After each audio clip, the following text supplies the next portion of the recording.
And welcome to Benchmonster TV. I'm Ashley Lynn Condre. And I am the Bench Monster.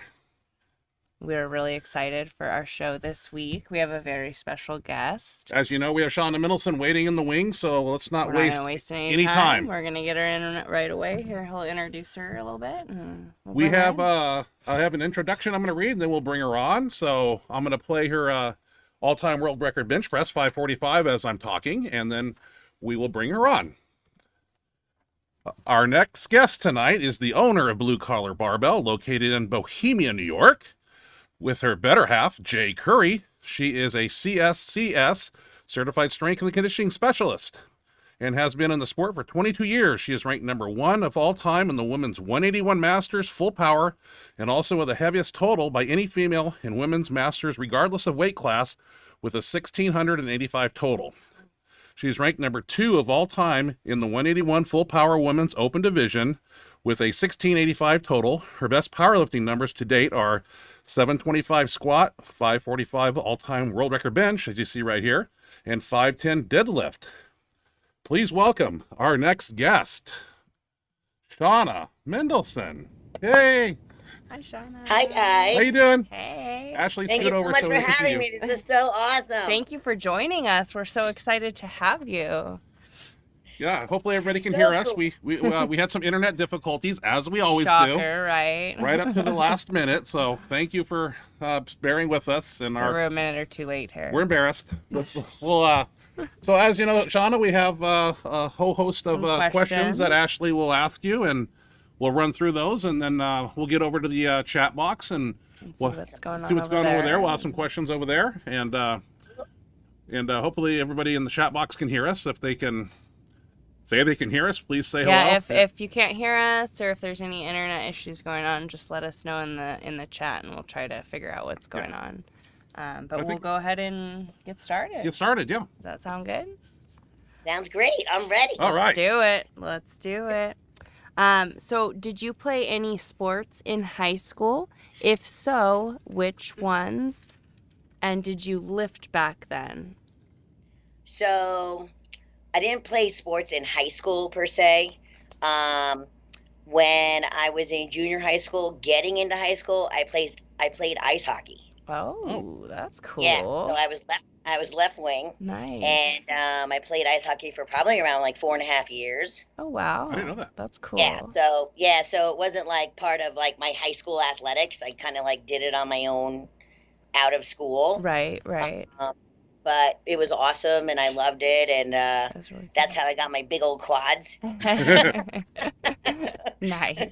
That's really cool. That's awesome. But when I was younger, I was also a gymnast. So when I was a little okay. girl coming up, I was a gymnast. And then I was always into like fitness and just staying in shape.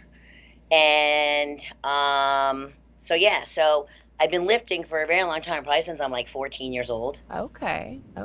Yeah. Do you remember just what got- your numbers were? Sorry, I didn't mean to cut you off there. No, that's okay. It wasn't so much powerlifting. I did some Olympic weightlifting when I was younger. And then just really like, gym stuff. Mhm. Like regular, accessory exercises, leg presses, stuff like that. Okay. So, but you've been into fitness for a long time, it sounds like. It's just I was little. I was ingrained. always like one of like the strongest girls out of all my friends, I bet you were. picking people up all the time or, whatever, Nice. but not really knowing what my real strength was. Right. Not even you- tapping into it yet. Yeah. Like we used to put like all the plates on the leg press and I would like push the whole leg press. At 15 years old, being a girl. That's pretty badass. Badass. That's pretty badass, huh? That's very cool.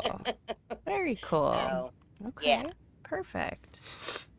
When you kind of touched on this, but when and how did you get into powerlifting? So I got into powerlifting through my older brother, Scott Mendelson. Okay. I wonder. He was competing. He hadn't come to like the world level yet. He had just started at LA Lifting Club. And my sister-in-law, Marcel, calls me up and she's like, you got to try this. And I'm like, That's crazy. I'm like, I'm so busy. I think I was still in college or I was just ready to graduate. And I'm like, I've got so much going on. I don't have time. She's like, Shawna, she's like, shut up. You're going to try it. And next thing you know, I'm at an Arnold. Oh, nice. That's And then the next thing you know, Scott's coach at the time, what was his last name? Joe Avigliano? Bigliano, yeah. okay. Yeah. So he is from Long Island. Yeah. Oh. Not Oh, I far didn't from know where that. I lived.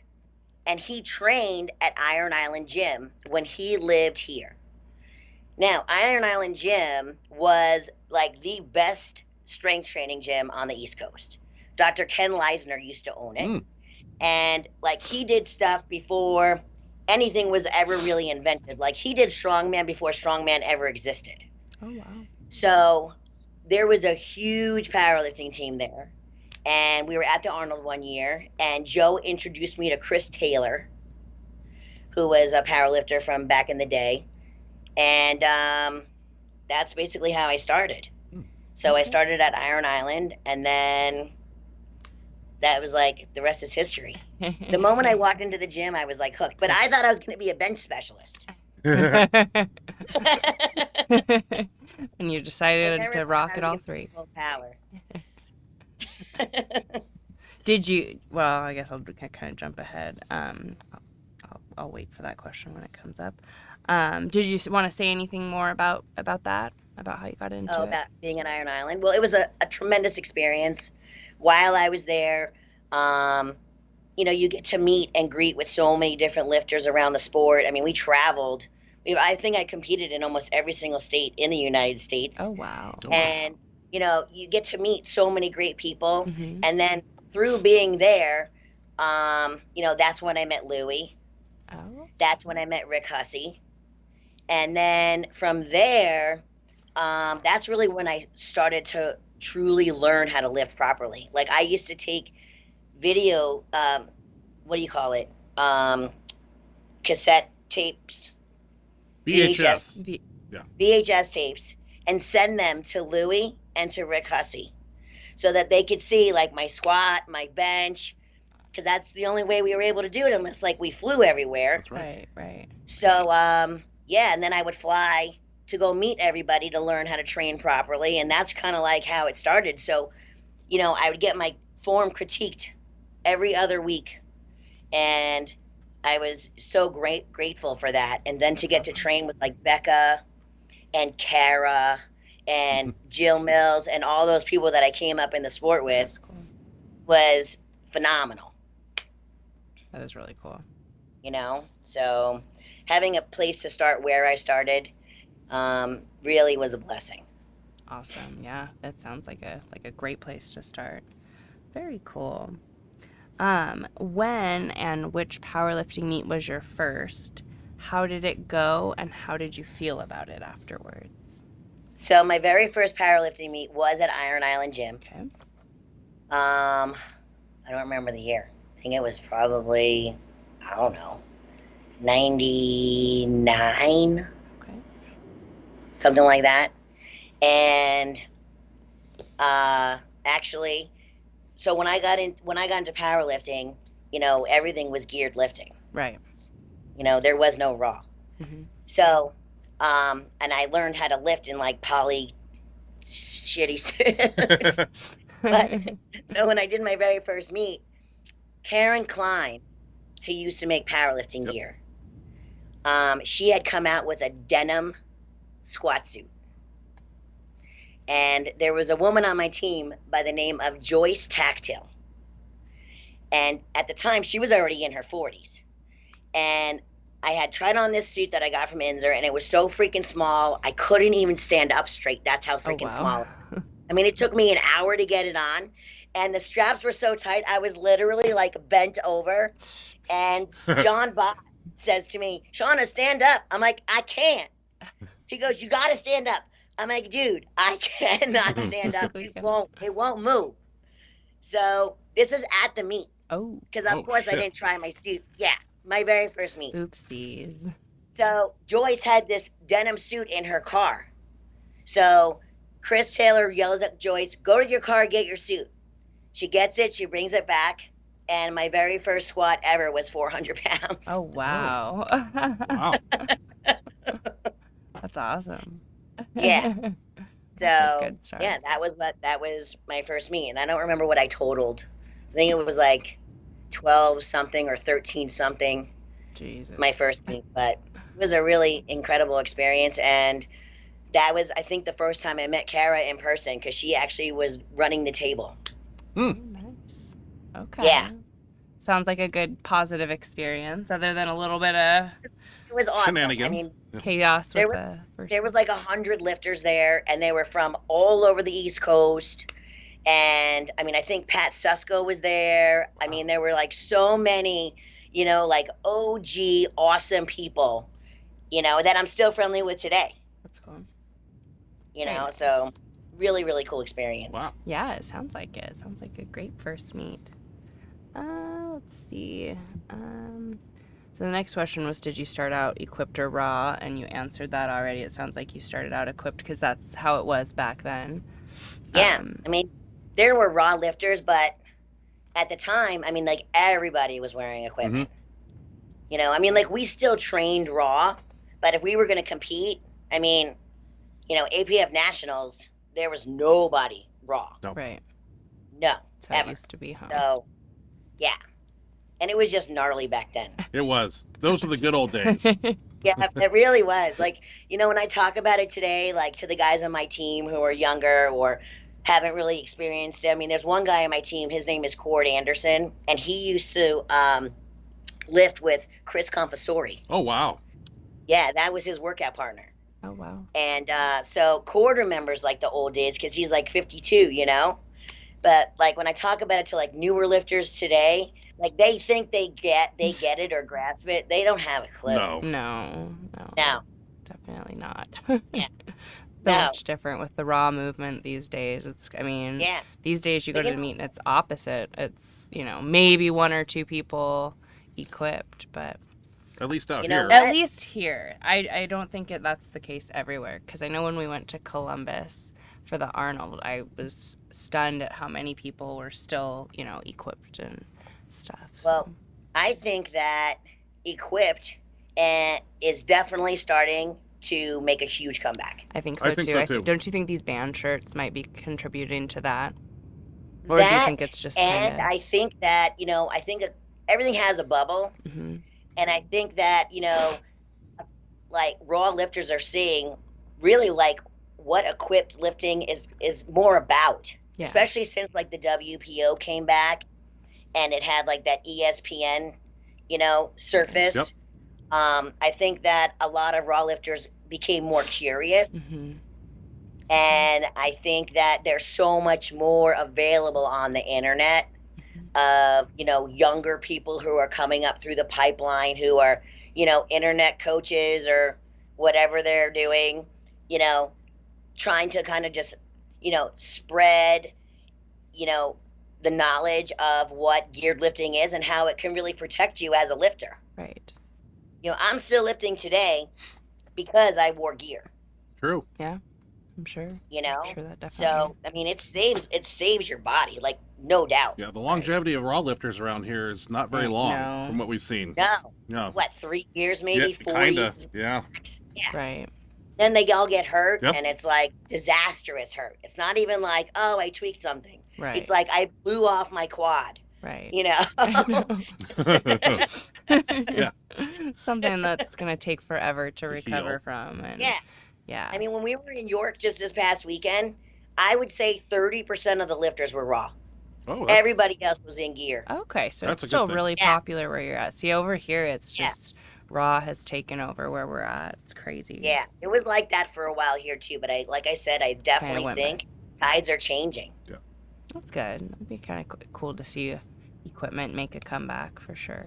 Yeah, for sure. Right. Let's see.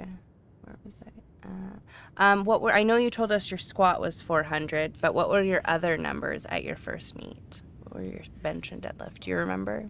I don't remember what my bench is. I think my bench was like 275, Oh, wow. maybe 315. I don't remember. It was Wow. somewhere around there. And That's then my deadlift was, I think, 325 or something. Okay. Okay. Yeah. 400, Something. 275 to 315, and Yeah. 325. And I think, yeah. Nice. It was a long time ago.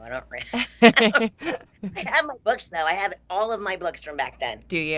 You know, Oh, you cool. look back at your training, you're like, wow.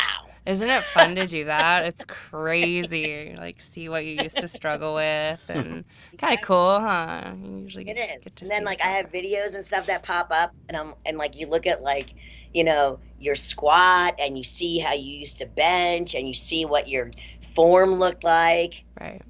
And back then you're like, yeah, I rock. Now, holy shit, what was I doing? I had some of those too, for sure. Thought it was great at the time, and looking back, it's like, ew, what? Exactly. Why was I? Why was that happening? Who? Oh, I think you kind of already answered this one. I think it was Scott, but who got you into powerlifting? Scott and my sister-in-law Marcel. Okay. Yeah, primarily. But they were kind of your big motivators or inspiration. Influences. I mean, you know, they introduced me really to the sport, and the moment I stepped into the gym to do like my first test day to kind of like see where I was, that was it. I was hooked. Right. I bet. You know, and just like I said, I thought I was just going to be a bench specialist because my knees were messed up from like playing hockey and stuff. And I remember saying to Chris Taylor at the time, I'm like, my knees are messed up. I'm not going to squat.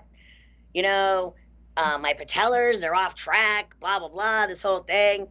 He's like, just come into the gym and we'll go from there. And then look. And then And here I you squatted are. like- Yeah. Got huge Yeah. numbers at squat and deadlift, huh? That's cool. Yeah. That's cool. I'm So- glad you ended up branching out and doing all three. Like full power. I'm loving bench right now, though. Is that your favorite? I guess that's one of my questions down the road here. I'm jumping the gun, but Well, I love squatting. okay. Excuse me. Like, I don't know. I just love like having that bar on my back and just like loading it up because I've hit over 8 in the gym. I just haven't Holy hit it on the crap. platform. Wow. Yeah, Jeez. but that to me that's like the biggest rush, Right. and then bench. Okay. So bench and squatting are like right there with each other. Okay. But you know, when people meet you, what's the first question they ask? They don't say, "How much do you squat?" How much do you bench? And how big are your arms? I know. That's what he always says. He's like, nobody cares about the other two. They only care about if you bench. Oh. But a Coconut total over here. to me is enormous. Yeah, for sure. You know, For sure. so So it kind of leads into our next question, which was, what are your best equipped lifts? competition. My best squat 725. Jesus. My best bench is now 545. Nice. Congrats. And then my best deadlift as of right now is 510. Right on. Dang. but- Those are big yeah. numbers. Which I know So- you said that. You said I was. In the beginning. I was trying to remember to skip that question because you already said it. But they're such huge That's numbers. We'll let you say. Yeah. Like, brag about it. Show, make sure everybody knows what they are, right? Those are awesome numbers. And then that we kind of already answered. The next question was, which of the three is your favorite? And it sounds like squat and bench are right Yeah, there those with are- each other. I have to be really honest. Like, I don't train my deadlift. Really? Like, I'll deadlift like twice a year. Really? Seriously? I swear to God. That's crazy. Yeah, I mean, if I actually trained it, it could probably be really strong. Mhm. I just don't find any enjoyment in deadlifting, and people think I'm crazy because it's like, oh, I love deadlift. To me, it's fucking terrible. Really? I don't like it. He doesn't either. I don't like it either. He hates I don't it. like the whole like bending down. I can't fucking breathe. Like pulling the Look, I have great form. I'm not gonna say I don't. Right? No brag, but, just like, fact. Huh? whole thing, it's just not exciting for me. Right. You know. I mean, some people love it. Some people, that's their thing. That's my favorite, yeah. He Yeah. hates it, though. He's right there with you. He hates it. Yeah. Doesn't like to do I it. just feel like people who are like, I shouldn't say this, but I'm going to say it anyway. Okay. I feel like people who have like super strong deadlifts have like a shitty bench They and a do. shitty squat. You know I what I definitely mean? have a shitty bench, yeah. I find that to be true. But, you know, but you could just make it up in your total. Yeah. Right. You know? Yeah. It's Everybody's hard so to be different. great at all three lifts. That's the whole thing. I know. You know? It really is. Sounds like It really- you're pretty much there though. I mean, all three of those numbers are huge. So they're all very impressive. So you found a way to be good at all three, even if you don't like deadlifting. If you're deadlifting over 500, you're doing damn good. It's very impressive. Let's see. That, you know, old lady. Well, whatever. Whatever. Let's see. What are some of your favorite accessory exercises for each lift? See, I love training. Yeah. You know, so it's not just, you know, the big three. Mm-hmm. I love belt squats. Yes. I love every different kind of variation that I can do in my belt squat. I added like an extra half rack to my belt squat because it was before Westside came out with the adjustable arms on the belt squat. So I added a half rack so I can do squats, I can do deadlifts out of it, I can do good mornings out of it, Wow. I can do front squats. I mean, I can have like a harness on. You know, I could add extra band tension, you know, jumps. I mean, I do everything. So belt squat to me, I mean, me just doing like heavy holds in my belt squat, like up on mats with like bands around my chest and underneath and everything, it put over 100 pounds on my squat. Oh, wow. Oh, wow. Yeah. I mean, it makes your posterior chain so freaking strong. It's phenomenal. And it forces you to stay up. Right. So because it forces you to stay up, you're still working your whole trunk and you're still working back because with extra band tension, you know, it's so easy to flop over. So, Ryan, you good? I'm choking to death over here. I I don't know what's going on, What is Shawna. going on? I know. I was like, I don't know. I had to mute the microphone there. I was I'm trying to sorry. ignore it. Don't ask. I have no answer. I'm dying. I'm old. I'm decrepit. This might be the last show. So. Ah. Thank you. I'm Hopefully back. he'll get it together. Hopefully I here, can shut up over here. Let's see. So the belt squat is huge for me. I love doing belt squat work. I love hitting any kind of like a tricep variation. Anything that has to do with like an upper back movement, I love. So it's like I love just training. Right. You know, I love being strong. I love being solid. And, you know, when you're powerlifting, you need to use your entire body. Mm-hmm. You know, all three lifts, especially bench. You know, bench is the most technical lift out of all of them. You know? So, Proceed. We're good here. you know, in my eyes, in order to bench, you have to have strong legs because you need to use leg drive. You have to have a strong back because you got to jam your back in and you have to wedge yourself in. Mm-hmm. You know, you got to have delts, triceps. So for me, I just feel like, you know, you have to train everything in order to, you know, really become the best at your craft. Right. So you can't really narrow it down to a couple of favorites. You just like so many different things. It sounds like too hard to narrow it down too much. It sounds like you can. I mean, the belt squat. That's good.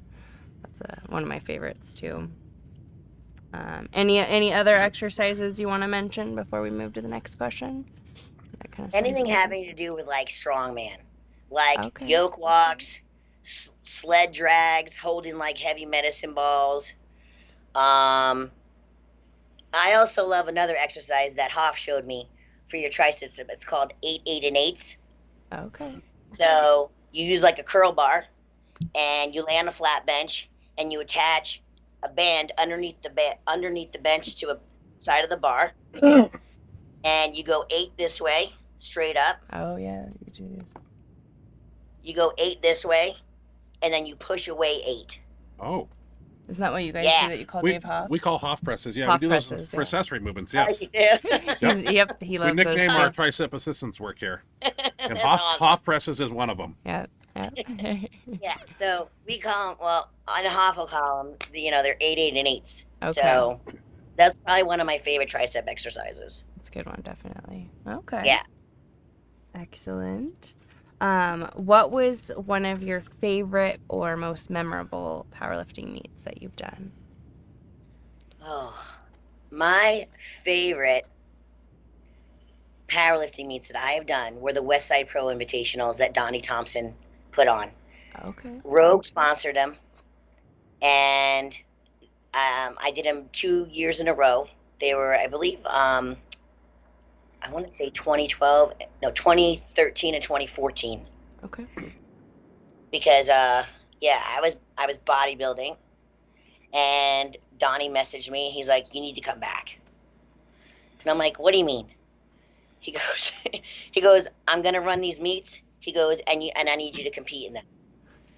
And I'm like, I'm like, really? I'm like, but I don't. And at the time, I was, and we can get into that a little bit, but I was in between, and I really didn't have like a serious team that I was training with because I was bodybuilding, and then he just like made a phone call, and next thing you know, I'm at fucking Westside.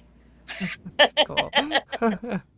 Next thing you know, like, awesome. I'm talking Hop, and we're like, whatever, and I'm at Westside, and I'm training for the Westside Pro Invitational. That's awesome. That's very cool. Yeah. So And you did that Donnie while got- you were doing.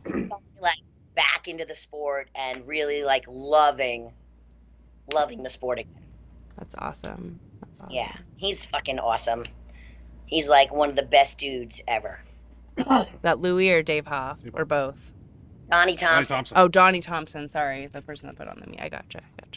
Yeah. That's awesome that he called you and presented you with that opportunity. That sounds super cool. That sounds very cool. Okay. What was one of your least favorite meets? So like, like probably like your performance or something, how it how it played out. The Olympia. Oh. Uh-oh. What happened at the Olympia? So, I had just like done a bodybuilding show, and I was approached and asked to go down to the 165 weight class, which wasn't a big deal. Mm-hmm. And it was me, Jill Mills, and Liz Friel. So we were all in the same weight class, and it was single ply, which also wasn't a big deal. And so we get there, they do like my whole gear check and all that other shit. And we're warming up in the back or like behind the stage. Mm-hmm. And everyone's like on the floor, so you're squatting on the floor and warming up and whatever. So then like they call you and you go up on stage. And so I get up on stage, and the stage is like a fucking basketball, fucking rubber, bouncy bullshit thing. It was terrible. And then you're squatting out of these fucking stupid ass squat stands that the bar rolls in the squat stand. And the squat stands had different numbers on the platform than they had in the back room. Oh no. So when we gave them our numbers of where the squat stand should be, it didn't correlate with what was on the fucking platform. Oh, because the platform hadn't been set up yet. Oh, geez. Oh, that's a nightmare. Right. So I get out there, and I don't remember what my opener was at the time. It was like in the 5s, because this is going back to like 2012 or something. And I get up there, and the fucking rack is so goddamn fucking low that I literally had a like good morning, like 500 and something pounds up out of the rack, then walk it back. The whole fucking stage was like boom, boom, boom, boom, boom, boom, boom. And like I'm a wide squat, right? So I sit back, I'm sitting back in the hole, like I'm like ass to fucking ankles. I get the call up, red light. Yeah. So whatever. I'm like, what was wrong? And I'm not gonna say names because whatever. Right. But person comes up to me and is like, you cannot squat wide in single ply. What? I go, what the fuck does that mean? I can't squat wide and single ply. I'm like, what does it fucking matter? If I fucking hit depth, why does it matter if I'm close or wide? I don't squat close. So that was how the meet started. That's a great start. Yeah. And basically, I bombed out of squat. Now, Jill Mills squats ass to fucking ankles. Mm-hmm. Period. Red lighted her. Really? Yeah. What That's federation real. is this? For depth? Did they What? Yeah, or for depth. for how wide shoes? It was for depth. No, for depth. Jeez. Jill Mills has always been a closer. She's fucking gnarly, Jill Mills. Mm-hmm. For her to get fucking red lighted on depth was ridiculous. I mean, James Grandick was there also. And I remember when I went, I came down and I looked at James and I'm like, bro, you better lower your opener. I'm like, because it's terrible rough up there. Yeah. Jeez. Yeah. What federation was that, Shawna? It was US. Oh, Oh, USPA, is that what you said? Go figure. Yeah, Yeah. that's. And I don't like to talk bad about I know. federations or anything. Whatever. It just happened to be that meet. I'm not, saying they're horrible across the world. Right. But it was a very terrible experience. Sounds like it. And then I was like, all right, well, you know what? I'll do bench. Right? Mm-hmm. They called me up for bench. And I used to wear one of Scott's singlets. So it was big. Yeah. But when I put my belt on, like it cinched up and everything. It wasn't like, Right. it was just like my lucky fucking singlet. Yeah. And when they did my gear bag check, and they said it was cool. So I get up on stage. I have literally 30 fucking seconds. I have the singlet on, and the guy who's running the meet goes, Mendelson. And I looked up. He goes, you can't wear that singlet. I'm like, I have 30 seconds to bench. So the Inzer booth was literally right over like the crowd. I yelled at the Inzer booth. I'm like, dude, at the Inzer booth. I'm like, throw me a singlet. So he throws a singlet over the crowd, and I didn't have anything on underneath I had an underwear on. Right. And I'm on stage at the Olympia.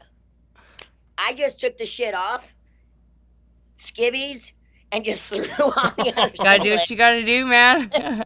And just like got on the Oh bench. Lord. Did you get Yeah. the bench that you were going for? No, I didn't get the bench. That's- They said I had an uneven lockout. So then I was like, fuck you, I'm out of here. Yeah, I don't blame you. It was terrible. Yeah.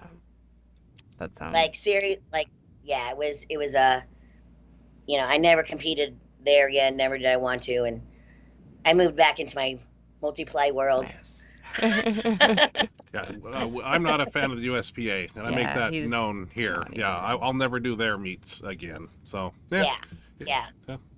And Scott warned me. Did he? Scott was like, no, yeah. He was like, don't do it, blah, blah, blah.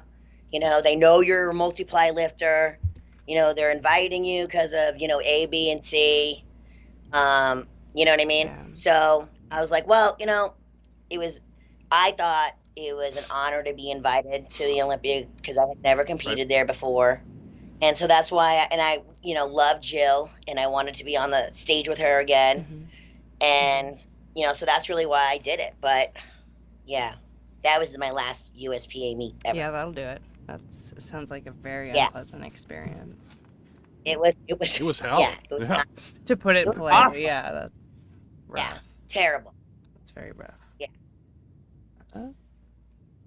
What are some of the most impressive, memorable feats of strength that you have witnessed for squat, bench, and deadlift? Or deadlift? Squat would definitely have to be Hoff's squat. Mm-hmm. Like, he is such a phenomenal, technically sound lifter that it really is astounding. Yeah. I'm grateful to him for helping me, for the last however many years, really hone in on, my lifts and, really helping me keep like a good headspace, like when I compete or, when I'm in training. He really helped me a lot with a lot of different things. He like, completely changed like my bench and, so many different things. So definitely half squat. Bench. So I've seen a lot of really fucking amazing benches. I bet. I That's mean, hard. my brother's always been, so fucking impressive and, Definitely. but I gotta say, Ryan, Thank you. like, you really are like fucking gnarly. Gnarly. Yeah. Like your setup, your precision, your lockouts. I mean, you are phenomenal. Thank you. Yeah. Nice. So, it's a toss up between my brother and then definitely Ryan. Those are probably, as far as bench, Yeah. like absolutely 1,000%. Yeah. I mean, I've watched Ryan through the years and just watched your technique, and like I do like what you do, like your setup and getting myself like wedged in and staying in position, and except for I use a little bit, I bring my legs behind me where you keep your legs out, but still, Nice. I thank you for that. You're welcome. Nice. And then deadlift, I gotta say, Dan Bell is a fucking rock star. Yes, definitely. He's a raw lifter, but he is tremendous. And Impressive. for him doing the shit that he does, that dude is ridiculous. Did he Very retire strong. recently? No, he just did like a meet down in Oh, Florida. he did. Oh, and four. Yeah, I thought he just did like the Perfect Storm meet. I don't. Okay. Oh, Have okay. to check on that. I haven't. Yeah. Yeah, he made like some like I don't know, some crazy total. Really? I bet. Yeah, like upper 28s or Really? something. Raw. Holy shit. Yeah. When was that, Shawna? Recently? Couple weeks? Recently. Yeah, just a couple weeks ago. Okay. I'm on Check social that media out. quite a bit, and maybe I missed it. Yeah, like some like ridiculous total. Okay. Okay. Wow. Yeah. And when I first met that guy, he was like 275 pounds. And he had come and done a meet that we were running in Ohio called Battle of the Titans. And I mean, even then, he was like squatting, I think, like in the 8s, I think, then, and that was like phenomenal because nobody was that raw. Right. At his age, especially, he was young. So to see him like progress as he's progressed and the stuff that he's done, it's like ridiculous. Right. Cool. He's enormous. He's a big man, yeah. Big dude. High 300 body weight, I believe, yeah. High 300s? Yeah. Wow. Yeah, Yeah, he's a beast. like mid. And a gentle giant, too. He's like super nice guy. Yeah, totally. Yeah, he's like very like jovial, and he always has like that big huge smile. Oh, nice. That's cool. Yeah. Very cool. So It'd be cool to meet him. What injuries, if any, have you had to deal with throughout your career, and how did you recover? 0. Good for Really? you. That's Knock on wood. nice. That's awesome. Yeah, I mean, like I've had like little stupid things, but like nothing that put me down for any amount of time. Just like normal, like little stupid tweaks here and there. And I think that is attributed to I lead a very healthy lifestyle. I eat well, and I train optimally. Mm-hmm. I don't train 7 days a week. I train for how I feel. Mm-hmm. So many people are like, oh, well, I'm on this program and I got to do, 20 fucking squats and, 30 fucking benches and, 75 deadlifts. That's one day. And then I got to redo it in 2 days. And then 3 days after that, like, yeah. No, I've really always like listened to my body. Like if I feel like garbage, I'm just gonna step back. Mm-hmm. That's a hard thing for people to do. It is really hard to do, but smart. It is really hard to do, but you know what? It's so important because it's so easy to get so caught up because you're trying to hit a number, trying to hit a number, trying to hit a number. But when you're so caught up in that, that's when you get hurt. Yep. Yeah. Because all you're thinking about is that fucking number. Mm-hmm. You know, sometimes you just need to take a step back and don't worry about the fucking number. You know, become a king of what you're doing. Yeah.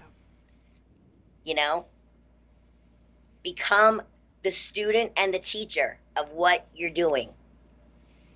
That's good advice.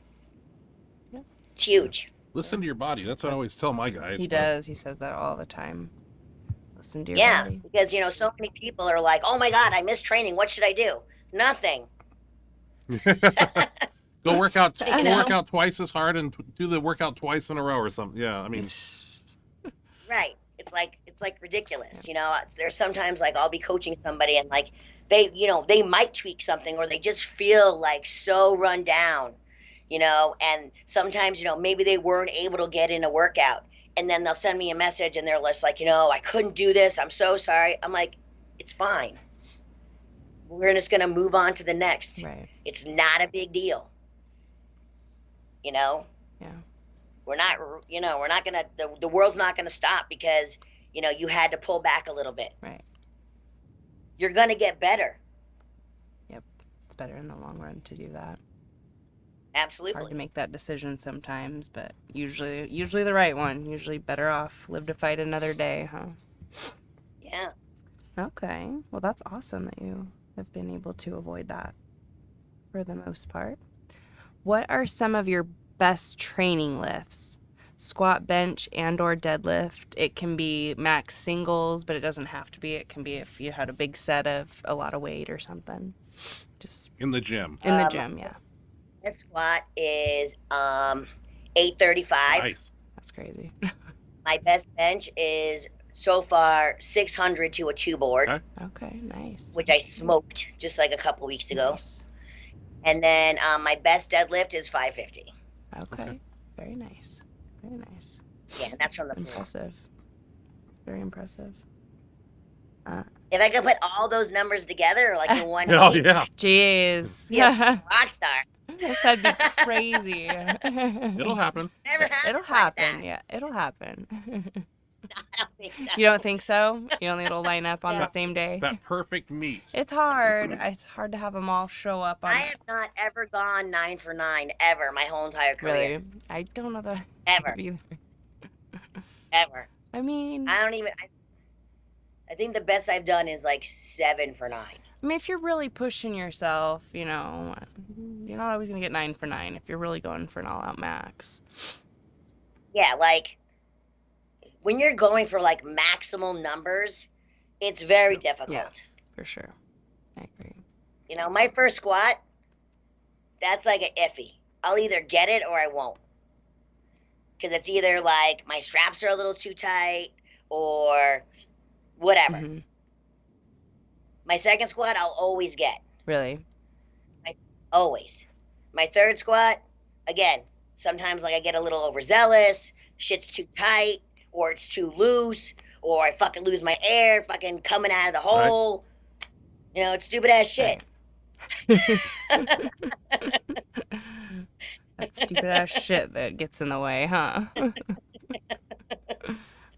gets aggravating because, you know, you get so ready to do stuff and you're doing so well in training and you're like, you get there and you're like, I got this. And then it's like this, you know, stupid, dumb stuff that happens and it just doesn't happen. Yeah, that's infuriating, huh? Yes, Yeah. So it is what it is. Nope. Like, I take what I can get. Same here. That's what we gotta do, huh? Same here. What does a week of training look like for you? So Mondays is, I switch my days because I also coach at the same time that I'm training. Okay. So Mondays for me usually is my max effort squat day, is my max effort bench day. Okay. My team will do max effort squats. Okay. Wednesday is my max effort squat day. And my teams max effort bench day. Okay, so you just kind of flip flop it. Yeah. Okay. Friday is either a speed pull day, or unless we have to do a max effort because people are getting ready for a meet or whatever, we'll do a max effort pull. Okay. Or I'll use it for like an events day where we'll do stuff outside like stone loading or like truck pulls or like, you know, any kind of like a strongman event kind of thing or some GPP stuff. Okay. So those are like my main three things. And then, so I bench on Mondays. Tuesday, I'll have like a full chest day. Okay. Yeah. Then Wednesday is my squat day. Thursday, I'll take off. Friday will be my leg day. Okay. You do events. And then depending upon sometimes, because my work schedule changes. So if I have to work on Saturdays, then I'll make that like my speed bench day. Okay. So it'll either be like a Sunday or a Saturday. Okay. Gotcha. So, yeah. So I try to take 2 days off and then, you know, train 5. Hit it hard on 5. Gotcha. Smart. Yeah. That's smart. What type, this one's kind of random, but we were just curious. What type of music do you listen to during training? I listen to a plethora of all different kinds of stuff. Do you? We were curious. Yeah. Especially Like curious. I'll have like Avenged Sevenfold playing, and then you'll hear like Kansas. Oh, Like in the same day. Okay. yeah, like I do like classic rock, and then I'll bring in, you know, some crazy ass like hardcore shit. Like I like all different kinds of stuff, so it's kind of like whatever I'm in the mood for. Okay. But you know, normally like if I'm training with like the team, like they like more like hardcore stuff. Mm-hmm. I just can't listen to like that death metal Yeah. shit. Like any of that like whoa, whoa. In small doses. Yeah. Like I can't. I'm like I don't. It's like noise. Yeah. Right. Yeah, it's not, Gives me a not my headache. favorite either. It irritates us because it's like a running chainsaw. Yeah. Yeah. Exactly. It's just noise. Yeah. Exactly. So yeah, I listen to all different kinds of stuff. You know, it's just kind of like what I'm in the mood for. I mean, I do like it to be like a little bit more, you know, intense though. Mm-hmm. Yep, a little more energy and upbeat. Okay. Yeah. What is the best advice lifting wise anyone has ever gave you, and who was that person?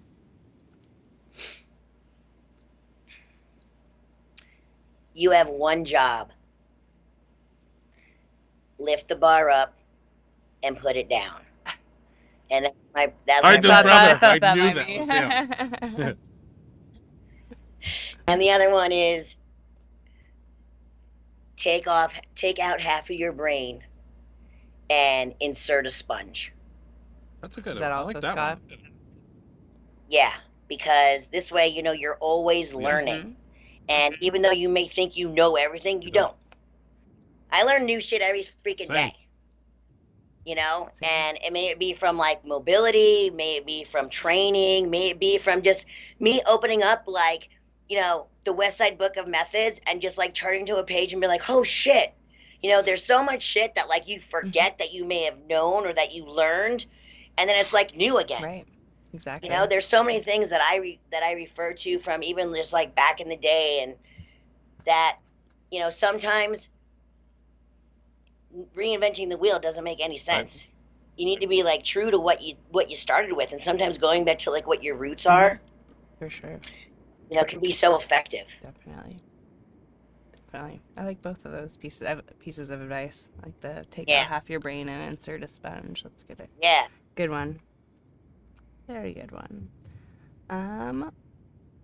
What powerlifting gear do you use? Like what brand and what? So I've been an Inzer athlete like literally my whole career. Okay. And now like Pharrell has helped me with some shirts, and Rob is fucking awesome. Yeah. We're super good friends, and you know, he helped me so much through like this whole like past like bench cycle that I've done, because again, like I had no idea how to use these shirts. And to me, they were so foreign. it was like I had just had to kind of like learn how to like re-bench Yep, again. you do. Mm-hmm. You know, it's not like, you know, people think that you like put on this shirt and then like all of a sudden like you're hitting like 200-pound PRs. No.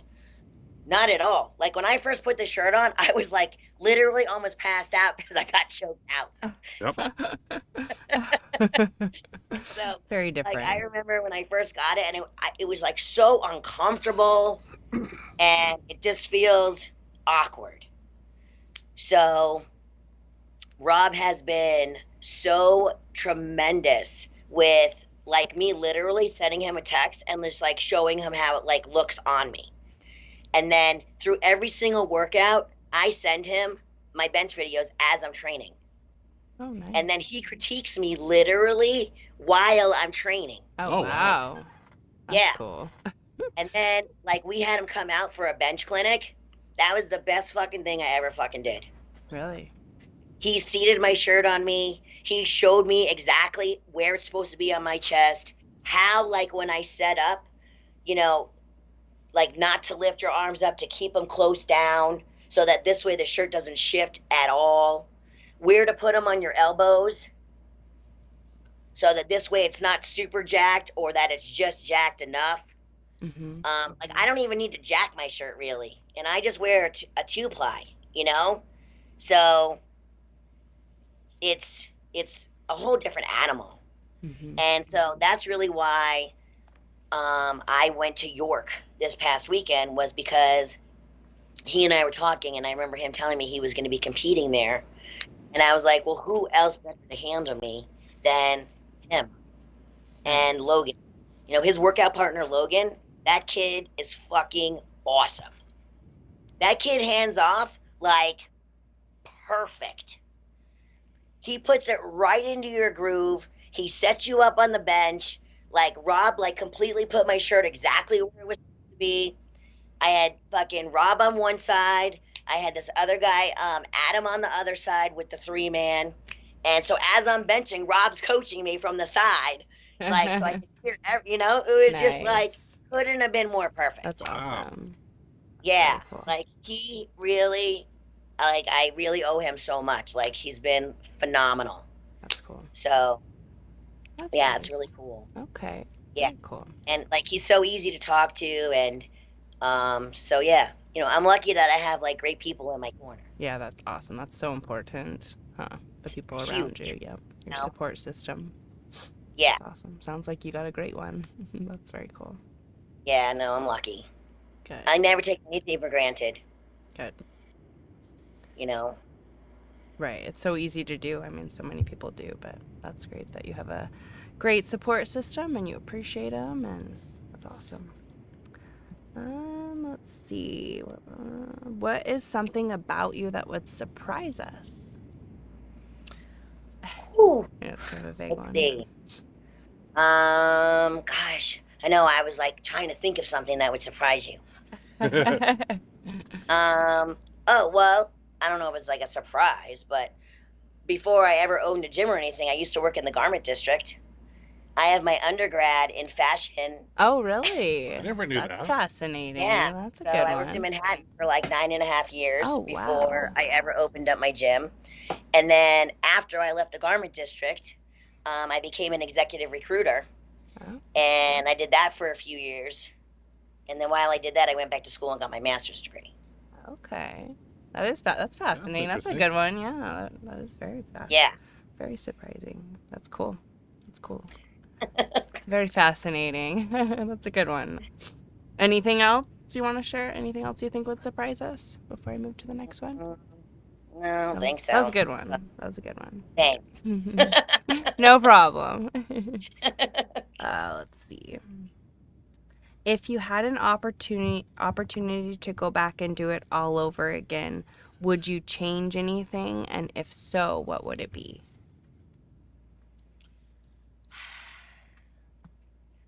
I would definitely try to have women have more of a forum in our sport. Mm-hmm.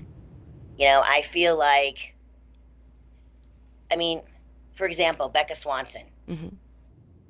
you know, she was just absolutely phenomenal.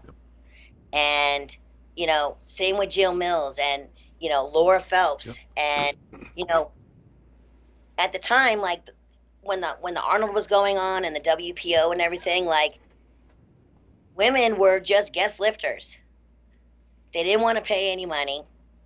They didn't want to, you know, rise to the occasion to take care of women in the sport, you know? And I feel like it's wrong. Yeah. You know, there are so many women who came up and who have paved the way for true. all of us. Mm-hmm. And, you know, we barely got any recognition. So I feel like that's huge. And I hope that, you know, especially now with multiply lifting, you know, we can change that. Yeah, I agree. I agree too. Definitely. Okay. Outside of powerlifting, what are some of your hobbies and things you like to do? So I love going to concerts. I love music. I love like old school rock. Like Jay and I were gonna go see Kiss Nice. Oh, Like in the- wow. next month. Yeah, it's their farewell Nice. tour. Oh, nice. That'll be cool. But That's Jay is a awesome. drummer, Okay. and I'm actually in his drum studio at home. Oh, nice. Oh, nice. Yeah. That's So cool. and he's got a drum studio at the gym too. Oh, wow. But so you know, we're very like musically inclined, and we love going to all these different festivals and, you know, getting crazy and all that stuff. Nice. So that's one hobby that we enjoy. And then really just like anything that has to do with like outside, like boating and, you know, that kind of stuff. Okay. And I love traveling. You like to travel a lot. I'm guessing Yeah. that you've probably said you've done a meet in every state, so Pretty much, sounds yeah. like you travel a lot. Except for the Dakotas. I've never been to the Dakotas. Okay. Okay. Yeah. Everywhere but the Dakotas. Well, back in the day, like, you had to travel. You did. Mm-hmm. Yeah. They weren't Like, so if you wanted available. to do a fucking big meet, you had to travel. Yep. You know, may it be from, you know, California to Louisiana Yep. to Florida to wherever. Like, that's what you did. There was one year, I think I spent like $50,000 on fucking traveling Yep. around the country. Wow. Maybe myself or to fucking help Scott, whatever it was. We were everywhere, including Europe. Oh, like, geez. It was crazy. Wow. Yeah. Yeah. Those were the fucking days. I was like a rock star lifestyle that I had. You know, I was in. You did, We go to Ryan. Mendelson's meet in California, then we go out to the bench bash for cash in Detroit or Yep. Florida. Arnold. I mean, that was fun. It was fun. Yeah. We were everywhere. Yeah, it was good times. It was. Very cool. Scott would puke all over the place. I remember. Right before he left, you'd hear it. Sounds didn't- like it's traditional. Yeah, I wouldn't have to look. I just knew what was going on. I know. And then the funniest thing was this past weekend, Jay and I had gone down for breakfast, and I came upstairs, and I'm like rolling out in the room before I take a shower. And I'm like, I feel nauseous. He goes, really? He goes, I hope that you don't have food poisoning.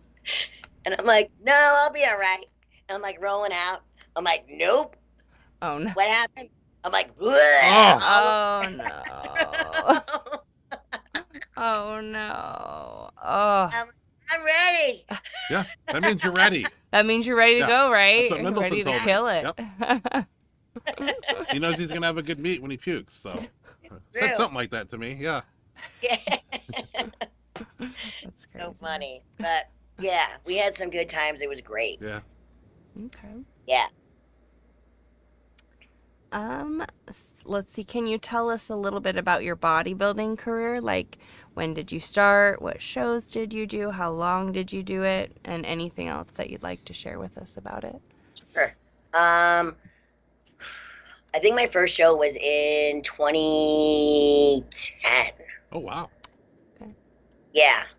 So, leading up, so I was married and I've been divorced. And so in like 2000 and I think 5, 6. So my last powerlifting, so 2008 was like the last time like I did like a powerlifting meet down in Florida. So 2009, I did my very first bodybuilding show. Okay. So from 2009 up until 2012, I took a break from powerlifting. Okay. Yeah, because I got divorced and I moved my gym and there was like so much shit going on. And I was like, you know what? I just need a fucking break. So I was like, I'm just gonna try bodybuilding. I just wanted to see like what was underneath like all this muscle I had gained. So that's what I did. So I called up my girlfriend, Colette Nelson, who is an IFBB pro. She used to be with Dave Palumbo for a very long time. And yeah, and like that's how it started. So my very first show ever was called Team Universe, which is now called NPC Universe. Okay. And it was a national level show. And I never should have been on stage. Oh. Came like last fucking place. I looked like shit. Really? Yeah. Like, so June was like my last meet, and that was national, APF Nationals down in Florida. The NPC Team Universe was like in August. So I was at 181. I had to go all the way down to 145 pounds. Oh, wow. Oh, Yeah. wow. I was like 4 hours of cardio a day. I was fucking starving myself. I was eating fish, 3 ounces of fish for 6 fucking meals a day. Oh. Oh, jeez. Like, it was horrendous. I literally got on stage, and I was, at the time, they still had women's bodybuilding. So that was like the category that I was supposed to be in. I literally looked like a flat bikini girl. Oh, really? Yeah, it was awful. And I remember like a week out, I said to my coach, I'm like, Colette, I don't think I should get on stage. I'm like, I look terrible. And she's like, no, you dieted down for so long, at least get the experience, blah, blah, blah. I'm like, I don't think I should do it. So that was my first show. Complete disaster. So I was like, you know what, I gotta fix this. So it was like, I don't know, 7 months later or whatever. And then I did a show called The Metropolitans, which these are really big shows in New York. Okay. And I placed second place at that show. Ooh. Oh, nice. Yeah. How much like how far away was that from the first one? Like as far Like as time-wise? It was like 8 months. Okay. Like I put all my size That's back crazy. on, and I was just like, I think I came in at like 152 pounds or something like that. Oh, wow. And I was like solid and big, and could have been a little harder, but that was all right. You know, it was like my second show. Right. So placed second at that show. Then I went to another show called Atlantic States, which was like 3 months later or something, and I won that show. Oh, wow. And that qualified me to do Team U again. Okay. Nice. So then I qualified for Team U, and I wound up placing third at that show. Nice. Oh, cool. Yeah. So that was 1, 2, 3. And then the following year again, I did Atlantic States one more time, which qualified me for Team U. And then I did Team U again, and I believe I came in like runner-up from my IFBB Pro card. Oh, wow. Sounds like you made Yeah. a lot of progress though Yeah. from your first show. Yeah. So I did 5 shows total. Wow. Okay. Yeah. Wow. And then that's when Donnie called me. It was like, you need to come You back. gotta Yeah. come back. What are you doing? I'm running great meets, blah, blah, blah, blah, blah. You're going to love them. You could win. And yeah. Okay. But then actually, like in between there, I started doing Highland Games also. Oh, Oh, wow. wow. Yeah, so I'm a world champion thrower for lightweight for distance. Oh, Holy wow. wow. That's cool. I didn't know Yeah. that. So I think I threw the lightweight for distance. It was like 72 feet or something like that. Jeez. Damn. And I competed at Worlds in New Mexico. Oh, that's cool. That's exciting. Yeah. So, and I'm like the all-time standing female champion on Long Island. So, and I have a caber like in my gym, and I have all the weights. Oh. So like every year, like a bunch of us try to get together and go out and do like a local game or whatever. So it's a lot of fun. I love it. That sounds really 'Cause, cool. like, yeah, you get to throw like heavy shit outside. Nice. And you wear a kilt, which is so cool. That is cool. That sounds very fun. Get your friends together and throw some heavy shit around in a kilt. That sounds like a blast. It is. Right. And then, you know, they have games. So you enter games and there's like huge crowds outside and it's a lot of fun. That's very cool. That's awesome. Yeah. Sounds like a very cool experience. Let's see. After doing your bodybuild shows, how long did it take you to regain your powerlifting strength? Really not that long. Not very long. As soon as I got back into the gym, like as soon as I filled back up, and because you know, while you're doing bodybuilding, you're still training like accessories, and it's not like I ever stopped squatting or benching. Right. You know what I mean? Or pulling. So I was still doing the big three up until probably like I would say like 6 weeks out from my bodybuilding show. I was still lifting kind of heavy, like in between and stuff. Okay. So yeah, like I never stopped like wearing my briefs. I never stopped. Okay. Yeah. I just didn't get in like full gear. Right. Okay. So when I went back into powerlifting, my strength came back actually like pretty fast. Okay. Okay. That's cool. Yeah. Because I went right back into conjugate training. So, you know, as soon as you do that and you're like, you know, your percentages are on track and, you know, with all your accommodating resistance and everything, you know, you have no choice but to get strong. Nice.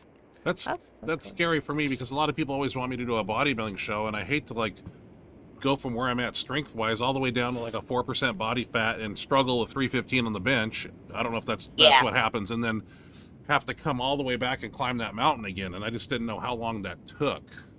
No, it comes back fast. Oh, good. I mean, I'll be honest, there was like a point where like I was so fucking depleted and I had 135 on the bar, I got fucking stuck.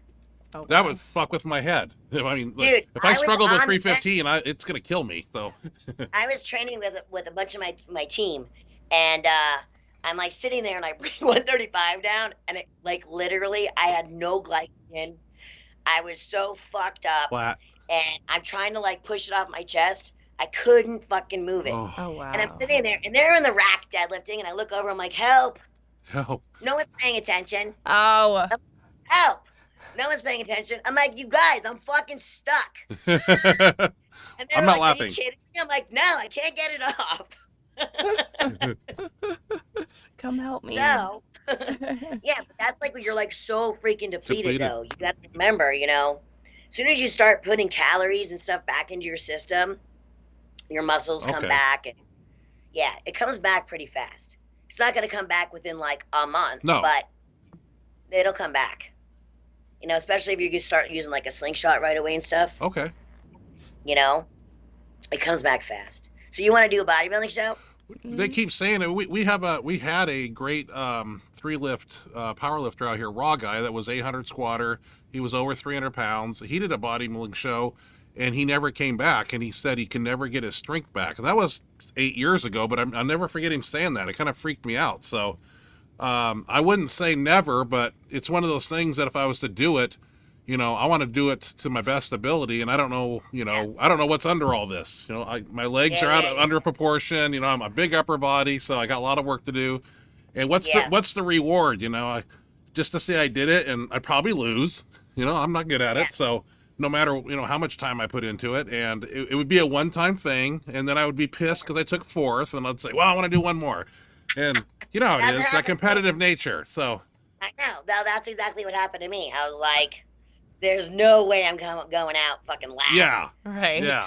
Like, there was like no way. And then you know, I'm on stage, I got this stupid fucking bikini that's this fucking big. And a number. And so they call my number out. And then they introduce me. Shawna's one of the strongest women in the world. And and then I look like garbage. I think I'd get picked on if I was, I don't know, what Shawna, what would I have to get down to?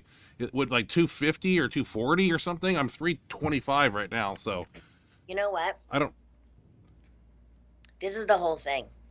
You don't even want to worry about a body weight. Okay. You know, you want to like slowly bring your body down. Okay. And kind of like see how proportionate you are.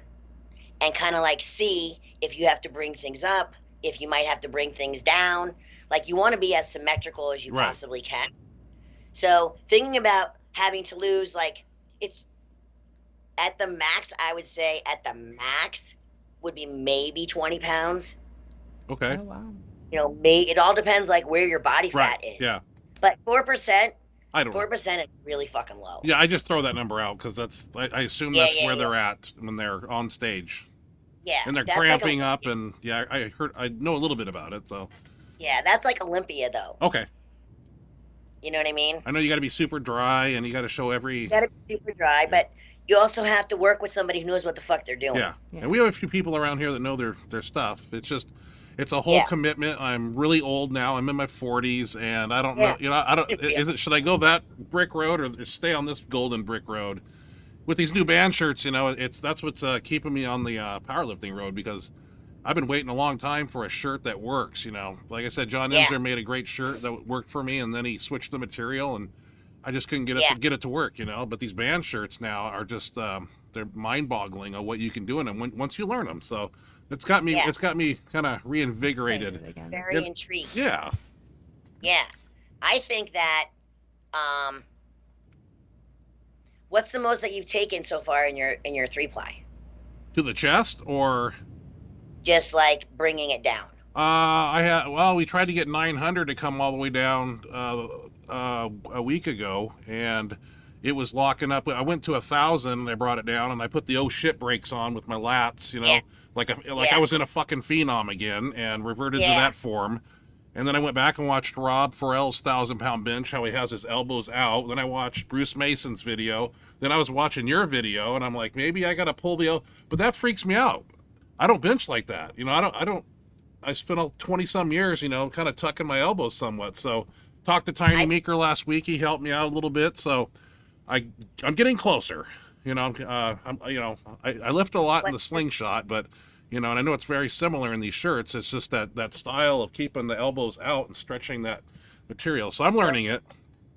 So what I've learned is, like, especially like at the handout, you got to bring it in.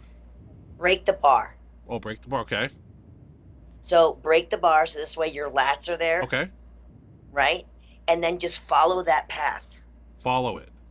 Okay. Follow it.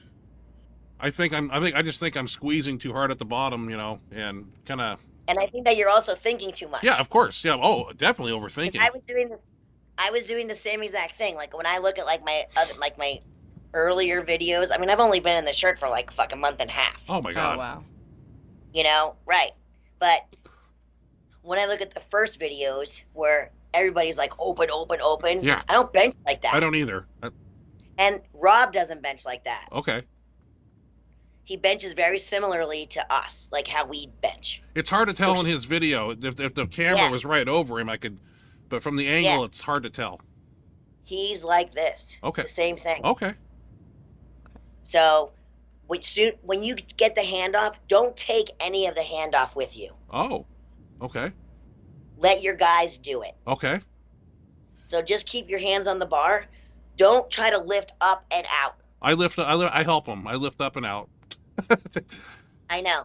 Just Don't instinct. do that. It's really hard not to do that. Right. But don't do that. Okay. Let them bring it out and bring it into your groove. Okay. Keep your chest really full Pull. and break the bar and just pull it down. Pull it down.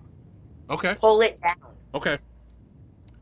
That's kind of how Carlino explained it when I was kind of picking his brain too. You know, I'm just trying to learn from the best, you know, and once I figure it out, you know, then it'll be exciting to see what I can actually do. So, but Yeah. a little bit of a learning curve, and yeah, I just got to break my bad habits. But that makes sense. I'm going to take that to the gym, you know, do an exhibition lift in a week and a half. So yeah, Okay. hope to do my best. Are you wearing the 3-ply or are you wearing a 2-ply? A 3-ply. Okay. Yeah.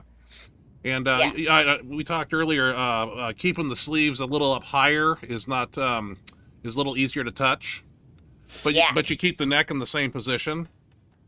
I keep the neck in the same position. And what I do is with the sleeves, like I measure like a 3-finger from like my elbow. Okay.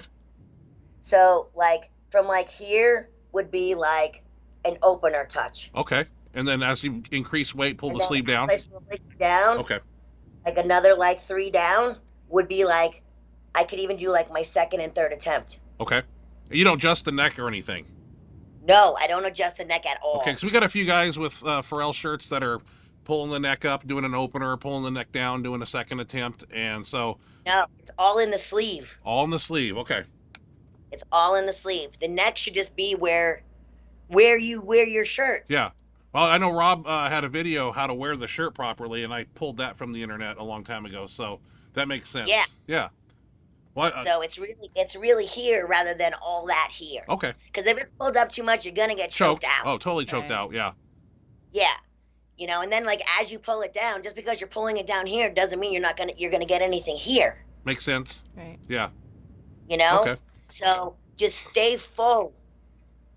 Keep your belly full. Keep your chest full. And break the bar. Break the bar down. It's gonna make a whole big difference. Okay. Well, I appreciate that, Break- Shawna. I'm trying. Yeah. It's embarrassing Yeah, to no. be the bench monster, and he's having problems. Yeah. It's all new technology. This is all brand new It technology. is. I had no idea what the hell I was doing. And, you know, like I said, I'm so thankful that Rob was like, you know, there to answer all my questions as I was doing it. Right. That helps. It's very nice. Yeah. You know, that's huge. I wish we could get Rob to Yeah, come out to definitely. Washington State. I know he lives on the other side of the continent, but yeah. Set up a clinic Might have to. because, like, his expertise Oh. is invaluable. Right. I agree. I mean, he's the creator of them. Right. It's- What better to learn from than him? It seems everybody that goes and visits him in person comes back and their bench press improves 100 and 200, 300 pounds. It's crazy Yeah. from what I've seen. Will Brody, Bruce Mason, I mean, on and on. You know, it's crazy. Yeah. It's like when he sets it on your chest, it's like, it feels like your Inzer did back in the day. Like, okay, now I'm good. Really. Yes, Okay. that's exactly what it feels like. God. Exactly. I'm missing just one little step. I think I'm that close, you know. But it's that one domino that's out of the mix that doesn't create the whole domino effect for me. So I'm missing one little tiny thing, or 1.5, or who knows. But I got a few things to work on. I appreciate the advice. That was eye opening. Yeah, no, I mean, if you need anything, just message me. Okay. Well, I mentioned, Totally. yeah, I wanted to pick your brain a little bit about it. I didn't mean to get off your questions here, but Oh, that's Yeah, fine. no, Yeah, fine, okay. totally. all right, Ashley, continue. I didn't mean to interrupt. Oh no, that's fine. It's fine. We got stuff to talk about. Let's interrupt whenever you need. Let's see. Do you plan on doing another bodybuilding show ever, or are you kind of done with that? I don't know. I Not kind of like I feel like I have like unfinished business. Do you? And it's like whenever I see like there's so many women that I came up with that are like pros now. Oh, really? Yeah. So like when I see them like on stage and doing their thing, I'm like, I'm like, Kind of want to. you know, I have like that feeling like I want to try it again. Okay. I just don't know if I'm gonna. I don't know. So maybe. I have That's a maybe. Yeah, I have the feeling. Okay. So we might But like do I you. said, I'm really loving bench right now. So, you know, I just feel like I'm kind of like invigorated in that sense. Hmm. So I just kind of like want to see where that goes a little bit. Yeah, definitely. Okay. Definitely. But maybe down the road. Another Maybe down the bodybuilding show. road. Okay. Be like, I don't know, 22, 23. I don't know. Okay. Cool. We'll see. Yeah, you got time. You got time if Yeah. the bench and your numbers are, you know, and powerlifting's going well, and you know that's what you love, then why mess with it for now until you're kind of ready Yeah. for a change. You know, if you start to True. feel like you want to break and want to change. I just like, you know what the whole thing is? I just like competing and I like being athletic. Hmm. And, you know, I don't know. Look, I'm 48 years old. I don't have many more years to do this. You know, there are so many phenomenal, like strong women in the pipeline There are. who my numbers are going to be like, I mean, I'll still be on a board somewhere, but they're going to be like non-existent soon. Yeah. You know, I mean, it just is what it is. Right.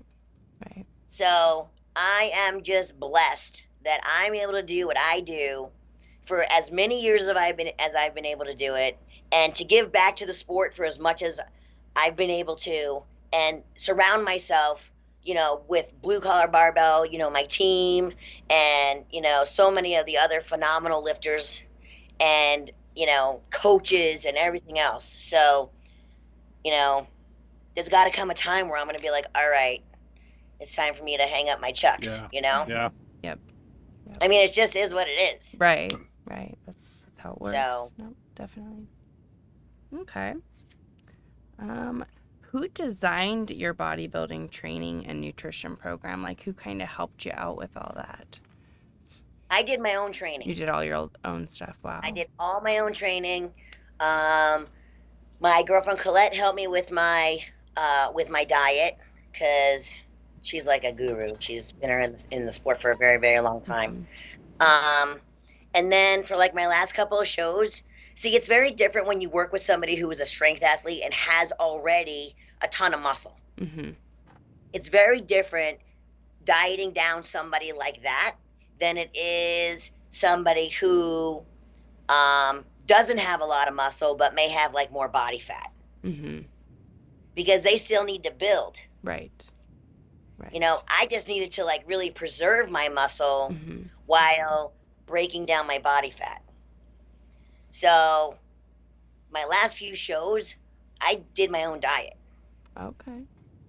Because not everybody's diet works for everybody else. Right. And not everybody, they don't understand your composition. They don't understand your chemical balance. And who better than to know yourself, especially if nutrition and things like that. And so I kind of just like went to my coach for more like just being like more of like a mentor as far as my posing and as far as the finer things. Mm-hmm. And then maybe asking her, okay, I'm doing A, B, and C. Do you think maybe I should pull back a little bit on this? Maybe add in a little more protein here or something like that. But for the mainstay, I did it myself. Oh, wow. That's impressive. Yeah. It's not easy to do. It's like, I just know my body. I just knew what worked for me. Mm-hmm. Like now, I would probably hire somebody to help me. Because now, if I were to get on stage, like I just want to get my pro card. Mm-hmm. Like I'm not going to do like a bullshit show to get into another show to get into another show. Like it's like all or nothing. Right. I don't blame you. How, Yeah. Nope. I totally don't blame you. Yeah. So, but yeah, I enjoy it, and I enjoyed the whole process. I enjoyed seeing my body change, and I enjoyed all that stuff. And then getting on stage was, you worked so hard. And then to get on stage and to look like fucking phenomenal, Mm-hmm. even though you feel like fucking garbage, right, was fantastic. Yeah, I bet. Because you're fucking starving. Right. Yeah. You just want to eat, huh? Just want a damn cheeseburger or something, probably. Literally. Slice of pizza. Like, you don't realize, like, how much you deprive yourself. Right. That's crazy that you did that all on your own, though. I'm impressed. Most people need a lot of help and, stuff with that. So that's really cool that you're able to do that on your own. Very cool. Where do you see yourself in 10 years?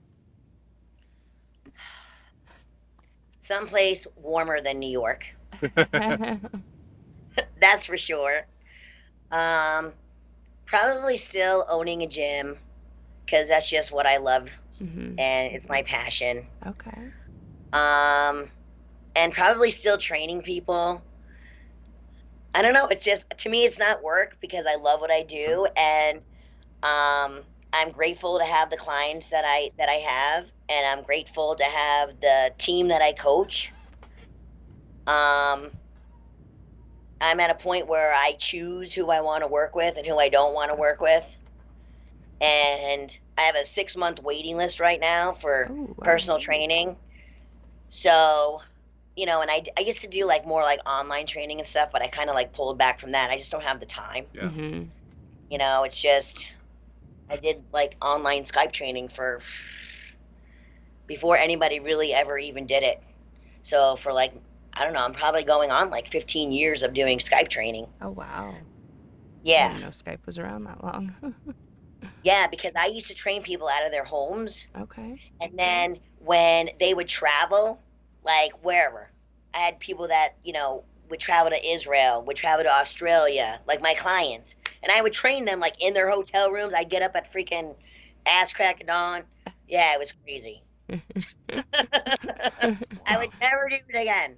But that's when I started training people with Skype. And then I kind of created like a second kind of online business with coaching. And then, yeah. Okay. So, I mean, I do enjoy training people, like coaching people online, but I like to be face to face more. Okay. Yeah, no, I don't blame you. I agree. Definitely. Definitely. I think that's better. I mean, it's a nice option to be able to do that when somebody's far away, but definitely face to face and when you're with them. And yeah, I agree. Yeah. I can explain so much and I can critique them so much, but unless they can like physically like see me do it properly, right? It's hard to kind of like really get them unless they already have experience, right? And like understand the lingo and all that other kind of stuff. But there's a lot of times that I've coached people who were so green, who kind of like didn't like understand lingo, or came back to me, well, what's the RPE and what's this and what's that? I'm like, dude, yeah, exactly, right. I just don't have time for that shit. I understand. Yeah, it's like that's frustrating. Yeah, but anyway. Okay. Yeah, so in 10 years, definitely warmer climate, and probably doing something similar to what I'm doing, except for like I'll be on a beach someplace. Nice. Sounds like a good plan. Exactly. Sounds like a great idea. When you first started out, what lifters did you look up to? Do you remember? So, I mean, Jill Mills was like my girl. She's a 3-time world's strongest woman. Oh, wow. Phenomenal lifter. Yep. Such a good role model. Even to this day, she's just gnarly. Like, she works out like in a fucking barn, and she does so many, she does crazy like mountain bike treks, and she's just such a real person, and then there's Becca. Yep. Right. And yeah, so being able to have real, true friendships and like relationships with these women can't compare to anything. Yeah, that's awesome. But first and foremost, I'm actually missing somebody. Jan Todd. Oh. She's probably the first real like powerlifting strength female that I ever learned about. Oh, really? Yeah. Okay. They introduced strongman, like her and her husband, and they were very involved like with the Weeders and the Arnold, and so much shit. She had like a 600-pound deadlift in like, I don't know, 1960 something. Yeah. She was unheard like, of. yeah, she was unbelievable. Wow. So yeah, so I'd say Jan Todd, Jill, and Becca. Okay. I have a question, Shawna. We mentioned Carol Buhigan. How's she doing? So I haven't spoken to her, and probably, I don't know, last time I saw her has got to be at least 7 years ago. Okay. She has no social media, and I figured I'd ask. You may be in touch with her one way or another, but yeah. Kind of fell off the face of the earth. The last time I saw her, we were at the Arnold. Okay. We were hanging out with Mark Henry. Oh, no, for real? I swear to God. Oh, boo. You're lying, Shawna. I swear to God. Holy shit. We were hanging out with Mark Henry, and we were hanging out with the Russian Bear, and we were, it was like the first year they were introducing Highland Games into the Arnold. Okay. And Arnold Schwarzenegger came out and did like this whole speech thing, and we were all hanging out on the field. Yeah. Oh. That's cool. It was great. 7 years. Wow. Nobody, doesn't stay in touch with anybody, or just kind of lives her own life now, or private? Yeah, I mean, I think that she built like a gym in her garage. Okay. And yeah, she married that guy Chris Yeah. Smith, right? Yeah. So much time has passed. That's why we thought I'd ask. Yeah, and yeah, that's really it. But that was the last time I saw her. Okay. It's got to be 7. It's got to be 7. Could be even 8 years ago. Oh, wow. Wow. Time Yeah. flies. Yeah, Then it her does. and I like spoke like every once in a while, like in between, because I think that she went to like women's pro-am a couple times at Laura's gym, and Yep. made like a couple appearances there, Yep. and then that was it. Yep. Yeah, because like Jill Mills actually messaged me also recently asking me if I had heard from her, and Oh. I was like, no, I haven't, because I was the only one that was really talking to her, Right. out of all of us females after she stopped really powerlifting on the scene, kind of stuff. So yeah, Okay. so I haven't spoken to her in quite some time. Okay. Wow. Okay. Yeah. What advice can you offer new lifters who are just starting out? Don't try to reinvent the wheel. Learn from people who know. Look up people who have been in the sport. Don't go and try to hire somebody because they're popular. Good point. Because popular doesn't get you anywhere. No. Popular gets you hurt, and you don't need that. No, not I a can't good start. preface that. I can't preface that enough. Okay. There's so much garbage out there, and there's so much regurgitated information. True that. Yeah. Right? Like there are coaches out there who every fucking thing they say came from like an elite level fucking powerlifter. True. Who they just fucking splew all the fucking information. Yeah. So annoying. Yeah. It's true. Yeah. I've seen it, and I've heard of People it. think Yeah. They're like God. They're not fucking God. Right. That's the thing about social media is people got an audience and they can put out whatever they want and And people buy take it. whatever they want. from People others. buy it. Yeah. Yep. 100% they buy it. Yep. No. It's it drives me crazy. I agree. But yeah, definitely seek out people who know. Seek out people who have been in the sport. Look them up. See what their backgrounds are. Yep. It's huge. That's good advice. Perfect. Just 2 more questions here real quick. Sure. Can you tell us about your 9/11 memorial meet I've heard about? Yeah, Ryan. Yeah. No, we talked about this with my crew recently, and it was like an excuse to come out, do a meet for good cause, and be in Long Island and New York, the whole 9 yards, So, but I got to get good at these band shirts before I come out there. Is Scott coming out to that? I think Scott's coming out, but I don't know if he's lifting. Okay. Okay. Because I know that I think he's going to be lifting at Pharrell's meet in a couple weeks. Okay. Okay. So I don't think he's going to be lifting at my meet. I think I might have him announce. Okay. That'd be cool. Yeah. Yeah. We're tossing it around, and like I say, once I learn the shirt and I'm capable of coming out and doing something worthy of people to watch, I'll be bugging you. So right now I suck.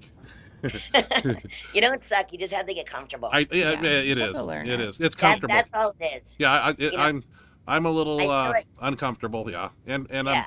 my brain's spinning over here one way and it's spinning over here the other way, and I'm overthinking Yeah. and rushing things, and yeah, Yeah. it's got to I slow know. down. I know exactly what you're going through, Yeah. because I went through the same thing, and then that's when I would like message Rob. I'm like, dude, everything's fucked.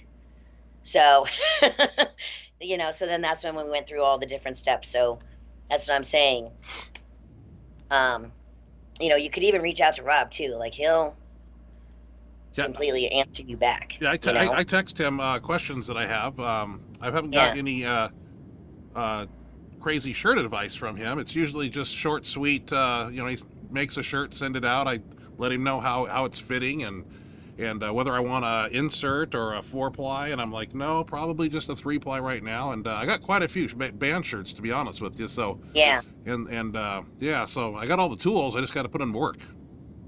I feel like with the band shirts, just like with super duper phenoms, I feel like sometimes like too many plies is just too much. Yeah. Definitely. You know, I think like a 4-ply shirt, that's like gnarly. Yeah. You know, like you need like at least 1,200 pounds to bring that freaking thing down to like, you know, Yeah. to even come close to touching. Yeah. Even with like a 3-ply shirt. You know, I think like early 9s, I think it's just like too light. Yeah. And I benefit from getting that bar down quickly and up quickly. I don't like to come down like a Ray X and have to find the bottom for a few seconds. That doesn't work for me. Yeah. No, and when with these shirts, you just want to make sure that you just have the control. But you can bring it down as you please. Okay. You know, you don't have to bring it down like super slow or, you know, dive bomb. Dive bomb it, right? Bring it down. Stay in your groove. Okay. Don't deviate from that. Don't deviate. Yeah. Whatever your groove is in your fucking super duper phenom, stay in your groove. Okay. Just remember how you bench. Just the elbows have to be out a little bit more as opposed to the 8 and 4 position. Right. You just can't tuck like you can't tuck. Yeah. Right? So all you're going to do is just break the bar. Okay. Break the bar. Okay. Feel your lats. Feel your lats. Yeah. Yep. Squeeze your scaps and break the bar. Okay. Squeeze your scaps and break the bar. Those are cues I need And to then hear. bring it down. Stay in your groove. Okay. I'm telling you, it's going to make a huge difference. Huge difference. It's Shawna, it's one of those little tiny things. If I do it, it's gonna be like, oh my god, I got it. Yeah. I can't wait till I say that. Oh. Fuck. I think I told people on my show 3 weeks ago, if I don't have a good workout next Tuesday, I'm burning all my band shirts. And I had a pretty good workout, so yeah, it's getting better. But those cues definitely help. I'm big on verbal cues because when I lay under the bar, you know, I'm thinking bring the bar down, bring the bar up, you know, and I like when people say squeeze the bar, squeeze your scaps, break the bar, spread the bar. I hear those cues. I don't have to think them. I just do them. So I really rely on those verbal cues. And those are ones I'll add to my arsenal. Good. So the September 11th meet, it's 20 years since September 11th. Right. Right. And so we called it Strength of Heroes Remembrance Meet. Okay. And so it's a cash payout meet. Wow. But also we're taking some of the proceeds and we're giving back to a foundation called the Feel Good Foundation. And the Feel Good Foundation is an organization who stepped up to get all of the first responders of 9/11 monies, as far as, you know, cancer survival monies, healthcare benefits, family benefits, whatever they needed to stay alive and, you know, to have a life with their families. Right. Right. Because these people, I mean, they spent days and days on that rubble. Yeah. And, you know, so many people died, you know, from all these crazy cancer and all this other stuff that it's unbelievable. I mean, I have a guy who I coach. He's 65 years old. He was a K-9 cop in the city. He has stage 4 9/11 cancer with 1.5 lungs. Holy Shit. crap. Yeah. And if it wasn't for the Feel Good Foundation, he would never have gotten, you know, his pay that he deserved from retiring from the NYPD. He never would have been able to get the immunity therapy that he's on right now that's keeping him alive. You would never know he has cancer. Never. Really? Wow. Never. He just got all his labs work. Everything looks beautiful. That's awesome. 65 years old. 65 years old. He squatted 365 pounds. I put him in a sling for the first time, a ram. He benched 360. Yeah. Nice. And he deadlifted for the first time ever in his whole entire life, 250 pounds. Damn. Nice. Good for him. Cool. That's awesome. So, I mean, like, he's a perfect example of what the Feel Good Foundation does. And they really take care of the American people. You know, and what better way than to have a fucking meet with the best fucking lifters in the world and to give back to something like that. You know, and to have it in New York, because it's, you know, this is where it happened, unfortunately. That's right. And, so I wanted to reach out to all of my friends and, invite you guys to be a part of something that could be something phenomenal. Yeah. That's awesome. Yeah.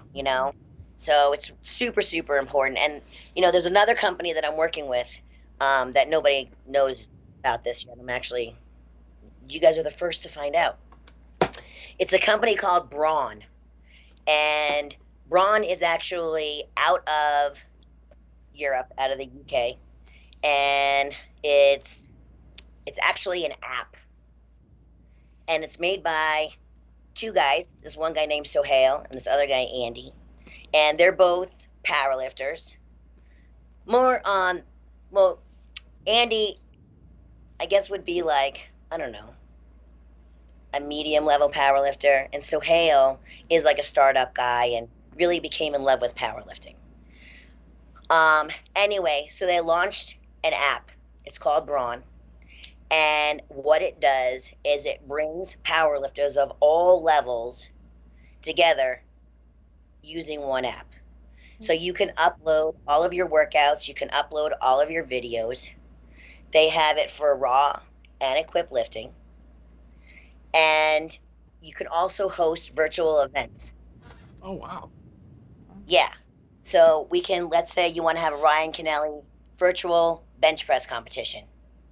You can use this app. You can host it on this app. The app's free.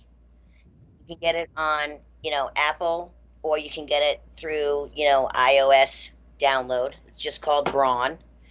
And let's say we wanted to host like the Ryan Kennelly bench press contest virtual. Let's just say you set the whole thing up. It can be like a $10 entry. It's virtual. You set up what the rules are. You post it, and then people start sending in videos, and it's judged. Like, let's say I'm a judge, you're a judge, Sohail's a judge. Okay. They can win prizes. Oh, that's They cool. can win money. They can win money. And so I got involved with them because they're so passionate about powerlifting and about being in the sport and bringing the sport to the next level. So anyway, Braun is going to also come on, and they're actually going to come here for our meet and help with sponsorship and things like that. So Wow. It's super, super exciting, and it's powerlifters for powerlifters. And the app is free, and all you do is you put in your name, your date of birth, or whatever. All your stats automatically get populated. Oh, wow. Yeah, Cool. so it's all there for you. Huh. You can set up private groups, like let's say for your team. You want to set up a private group. Everybody can be involved in just that private group. And let's say you want to have a meet within your own entity. You can have everything through that app. Okay. That's cool. Eventually, what we're looking to do is, let's say I host a meet and you want to lift in it. I can have you virtually lift live from your gym. Yeah. This is cool. To my gym, and everybody can see you because it's real time, and everything can get populated into the app. Wow. So cool.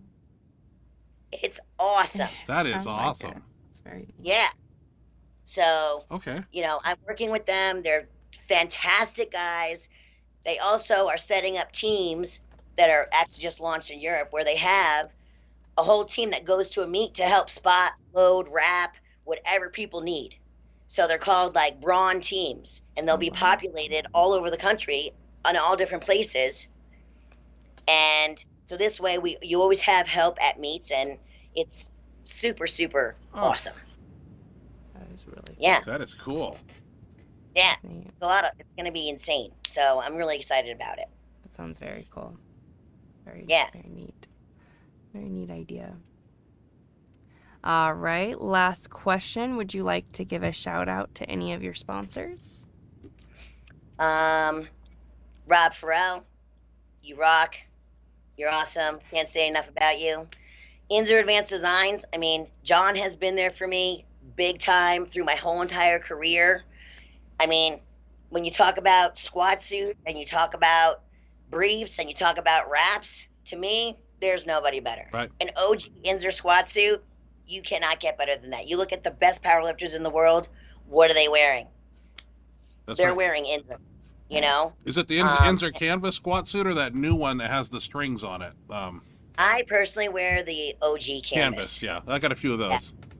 Yeah, I don't wear the lace up one, Yeah. but a lot of people like that one. I know. To me, it felt strange, Okay. and it was like, you know, the laces are like an element that I felt like was just too complicated. Yeah. I could see that. Look Like if one side is like a millimeter off, it fucks up your whole squat. Right. Really? That Okay. makes Yeah. sense. I mean, Makes one sense. side's tighter than the other, or, you know. Yeah. Totally. So I love the OG squat suit, and you know, his super duper phenoms are still freaking phenomenal. Yeah. You know, I just kind of like grew out of my last one, and then I couldn't get a new one made because, you know, he's not making them specific anymore. Right. You know, so they kept coming in with like the chest plate too small, Okay. and it just wasn't viable. Yeah. Have you got one of Inzer's new band shirts? I don't know if those are on the market yet. I didn't even know that he even had those until I saw someone on the internet. Yeah, selling it. Yeah. I was like, where the hell did that come from? Yeah. Huh. Yeah, I never even knew about it. Oh, Yeah. weird. I think Tiny had one for a little bit and was working with one, but I didn't hear any feedback on it. So. Yeah. Yeah, I had absolutely no idea, and I thought maybe John would at least, you know, go to his athletes and be like, here, Exactly. you know, I got the shirt. You want to try it? But Nothing. I never heard anything about it, like literally until today when I saw it like on Facebook Marketplace. Oh, wow. Facebook Marketplace. Okay. Yeah, somebody was selling one. I think he was selling it for like $250 or $300. Wow. Oh, wow. Okay. Yeah, it looks like a Pharrell shirt. It does. But yeah. With the same Yeah. I saw one. So. Yeah. So, Okay. I don't know. Yeah. Well, we'll move over to the chat box, Ashley. Yep, We'll, that was our last Yeah, question. thank you that for we answering our had. questions. Yeah, thank you for answering all like 30 of our questions. We have quite a few questions, but No, yeah, that's good. perfect. Keeps it going. Perfect. We got more in the chat box, more comments and questions in here. Let's see. So a couple of our comments got deleted. There were a few nice ones at the very beginning, and since we had to start over, some of them got deleted. But we'll start One Rep Max. I agree with Cody Plum. She is definitely a legend in the sport. CJ. Yeah, there were a few. It's too bad that there was a couple and they got deleted because they were really nice. They were just talking we had to about restart it. Yeah, when I think amazing legend you are and how excited they were to have you on the show. So there were some nice ones that were missing, unfortunately. My fault. That's Ryan's fault. Yeah. So throw him under the bus for that one. CJ Morgani. Oh, sorry. Remy Shirley. Right on Shawna Mendy. Roger Brome. Hi, Shawna. Great to have you on this platform.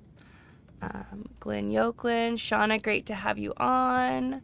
Roger Brome. Shawna, so you kind of answered this for us already, but we can touch on it again. Shawna, who were your inspirational women powerlifters? So I know you kind of already answered that for us, but. Yeah, Dan Todd, Jill Mills, Becca Swanson, Cara Bohegan. I mean, in fact, I just saw Julie Scanlon over the weekend. Yeah. Wow. She came up to me at York.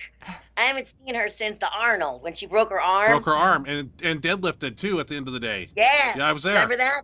That token deadlift? Hardcore woman. That is hardcore. Yeah. She comes like walking through the crowd and I'm like looking at her and she's coming like straight towards me. I'm like, is that Julie? I couldn't believe it. It was so good to see her. Oh, that's cool. Very cool. Very neat. Shawna, are you sponsored by Inzer? So yes. Some of this will be repetitive because they probably asked it before we got to it, but no, it's fine. Brian Forbes. Shawna, you are looking beautiful. Aw, thanks. You are, definitely. So let's see here. CJ Morgani. Hey, Shawna. Fellow Long Islander here. Islip? Islip. Okay. I figured you would know what that meant. Going to be a lot going to be a lot of powerlifting questions, so I thought I'd ask about your experience with the Highland Games and if you still compete in them. Yes, I do. Nice. And I love them. I have a great time. They're so much fun. And every year we have a local game here at Old Westbury Gardens, which is like this big, huge field that's got like flowers and all this other kind of stuff. But anyway, every year they have like this big festival outside, except for last year. Right. And we have like a mini game that we do, and it's always a ton of fun. Sounds really cool. Sounds really Yeah. fun. And I always drag guys from my team, even though they don't want to do it, and I make them do it with me. Nice. Nice. I'm like, it's gonna be so much fun. You have to come. And then like the next day, we're at like the local park, like throwing the caber and everything. Nice. I have a lot of influence on them. Clearly, that's awesome. That's great. Let's see here. Remy Shirley asks, do you follow World's Strongest Man, and would you ever consider making a switch to strongman lifting for competition, like log lifts, Atlas stones, and the whole 9 yards? So years ago, I actually did do a couple of strongman competitions. They were local level, and I loved it, and I had a really, really good time. But like I didn't really train for them. So the last one that we did, we were like, it was like we were running on asphalt. Oh. Like back and forth. Like literally for like a month, my hips were fucking killing me. Oh. I was like, yeah, I'm not doing this anymore. You know what the thing is with strongman? Like it's so much fun because you're lifting all this weird stuff. But that's how you get hurt. Sure, too. Yeah. Totally. So I enjoy it, and I enjoy like messing around with like different stuff, but I won't do another comp. Okay. A couple of my guys ripped their biceps off trying to flip 800-pound tires, so... Yeah. I don't know if that was smart to do an 800-pound tire, maybe a 400-pounder, but... Might have went a Well, little better. like, yeah, I mean, I had like a partial tear in my left bicep from a client trying to flip one of our 500-pound tires after he had just had meniscus surgery. Whoa. And I told him, I'm like, don't touch the tire, doesn't listen to me, tries to flip it, then it got like stuck, and he almost got crushed. So I go to like save it, and like when I went to stop, like I pushed up like that to stop it, no. and my fucking was like bing. Oh. Yep. Not cool. So now I have like that weird missing bicep You see a little dent there, yeah. at the bottom. See it? Oh, wow. Yeah, I do kind of see a dent there. That's crazy. Oh, gosh. I mean, don't listen. Yeah. See, it's not even my fault. I was saving You were Oh. saving somebody's life who couldn't listen to directions, No. clearly. Stupid. Man. That's how you get hurt, doing stupid That's right. shit. Yes, totally. Jimmy Cobe, hi Ryan, and Ashley, and hi Shawna. Jimmy Cobe, Jimmy. congratulations again on your big world record this weekend. That's very exciting. Did you see his bench? Yes. Oh, Crazy. Dude, Very impressive. let me tell you something. So he took it twice. Oh, he did. I didn't know that. Yeah. The first time he brought it down, it took like forever to Okay. touch. And McVicker was the head judge. So, I don't know, he was down there for a long time. And then finally, McVicker gives him the press call, and like he brings it up, and it was like coming up, and then it looked like it locked, but it was like maybe like a soft lock, but it was like locked. And then he was holding it there for so long, and then finally, like you just couldn't hold it No. anymore. Right. Yeah, so he got red lighted. Okay. They were saying it wasn't Yeah. locked out.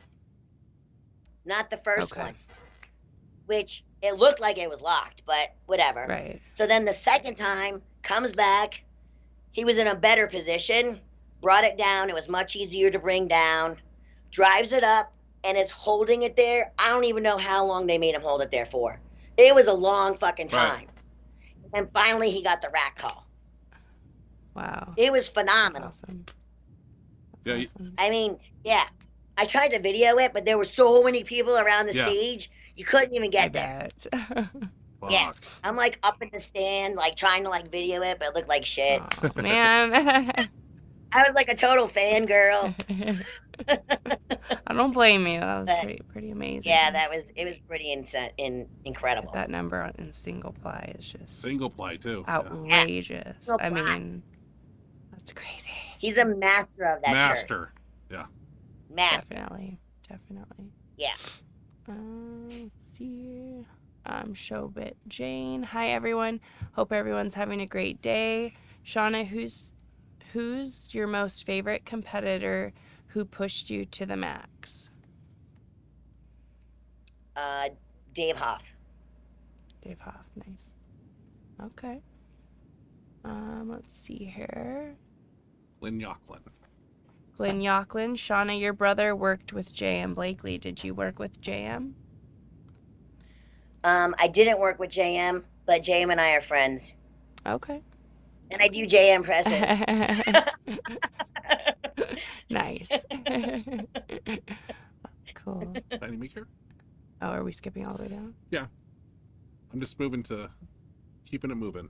Tiny Meeker, great interview. Shawna is definitely giving some excellent training advice.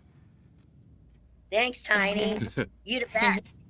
Good to have you, Tiny. Tiny also says, hope you all have a strong and powerful fourth. Thank you, Tiny. You too, buddy. Bud. Remy Shirley, did you ever arm wrestle? No. Okay. And I have no plans on arm wrestling. You're not going to jump into that world also? It's not comfortable at all. No. Mary, I don't need to break my arm. It's it's not for me. No. I get no, it's not interesting to me at all. It doesn't do it for you.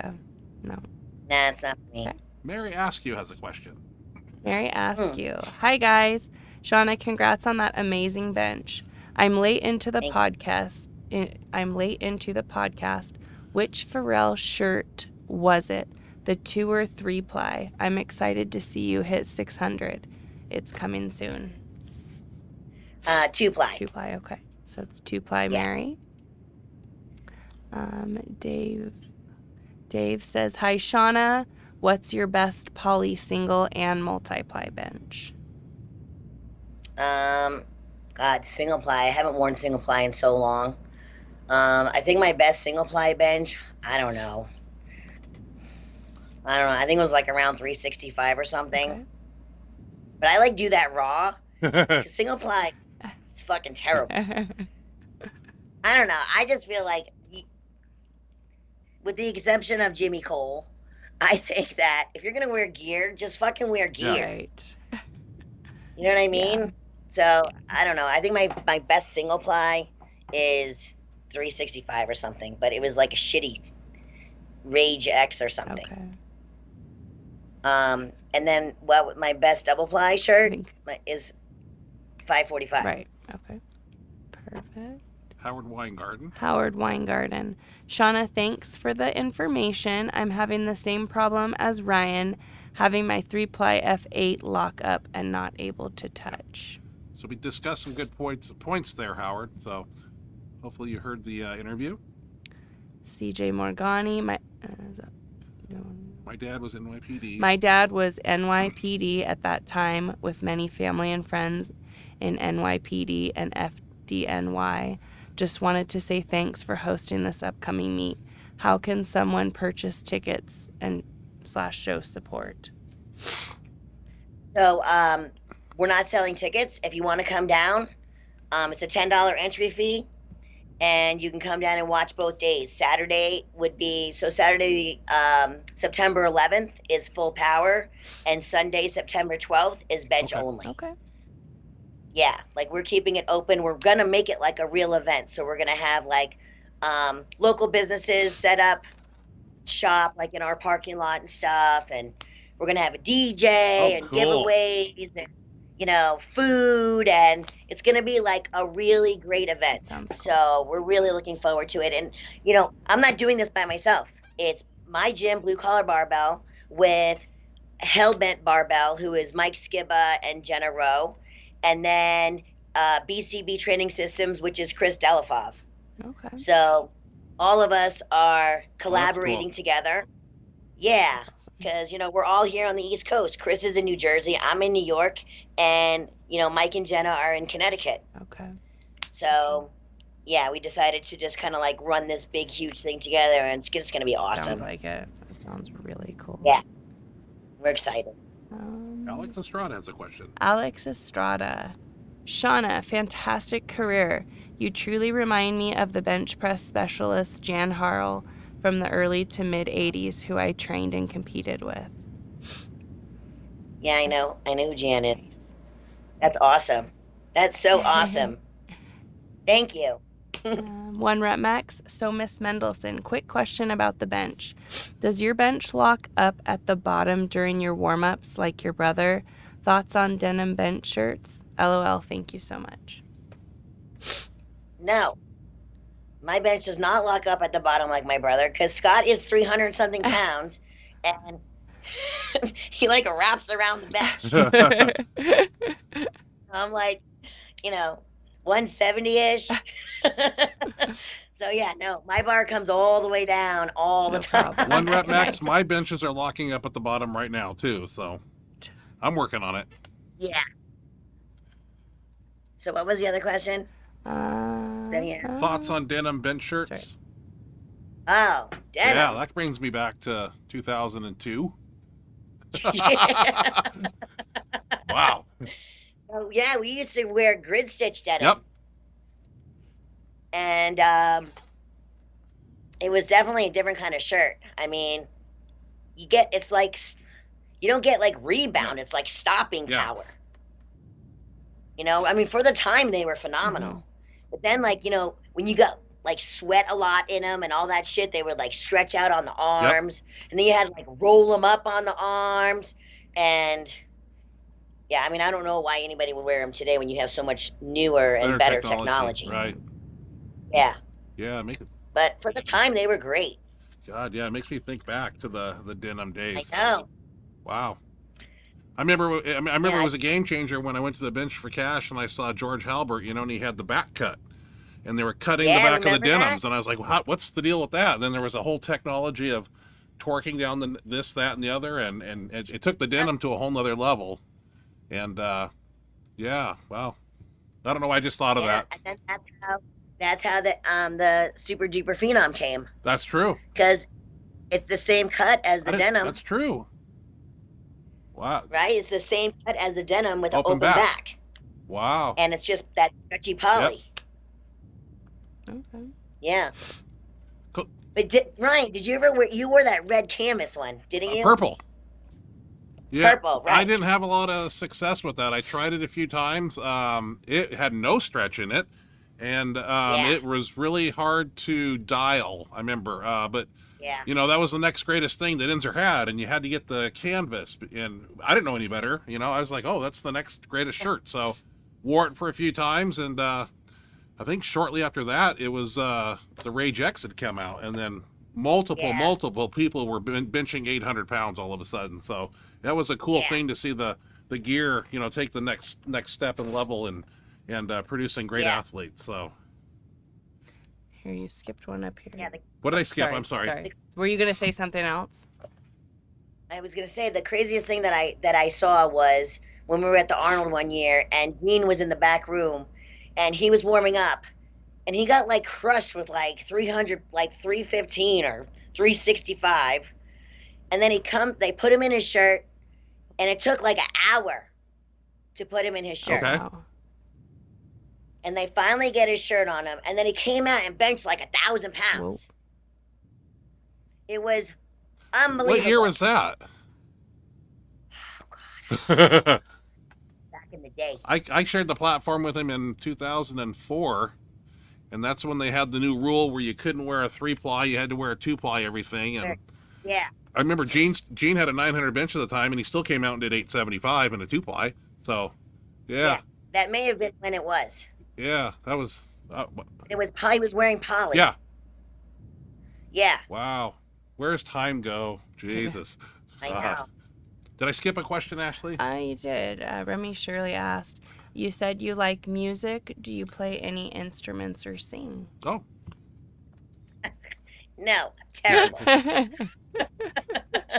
Like, Jay is a phenomenal drummer. Is he? That's cool. And he's always trying to teach me. I'm just so not coordinated.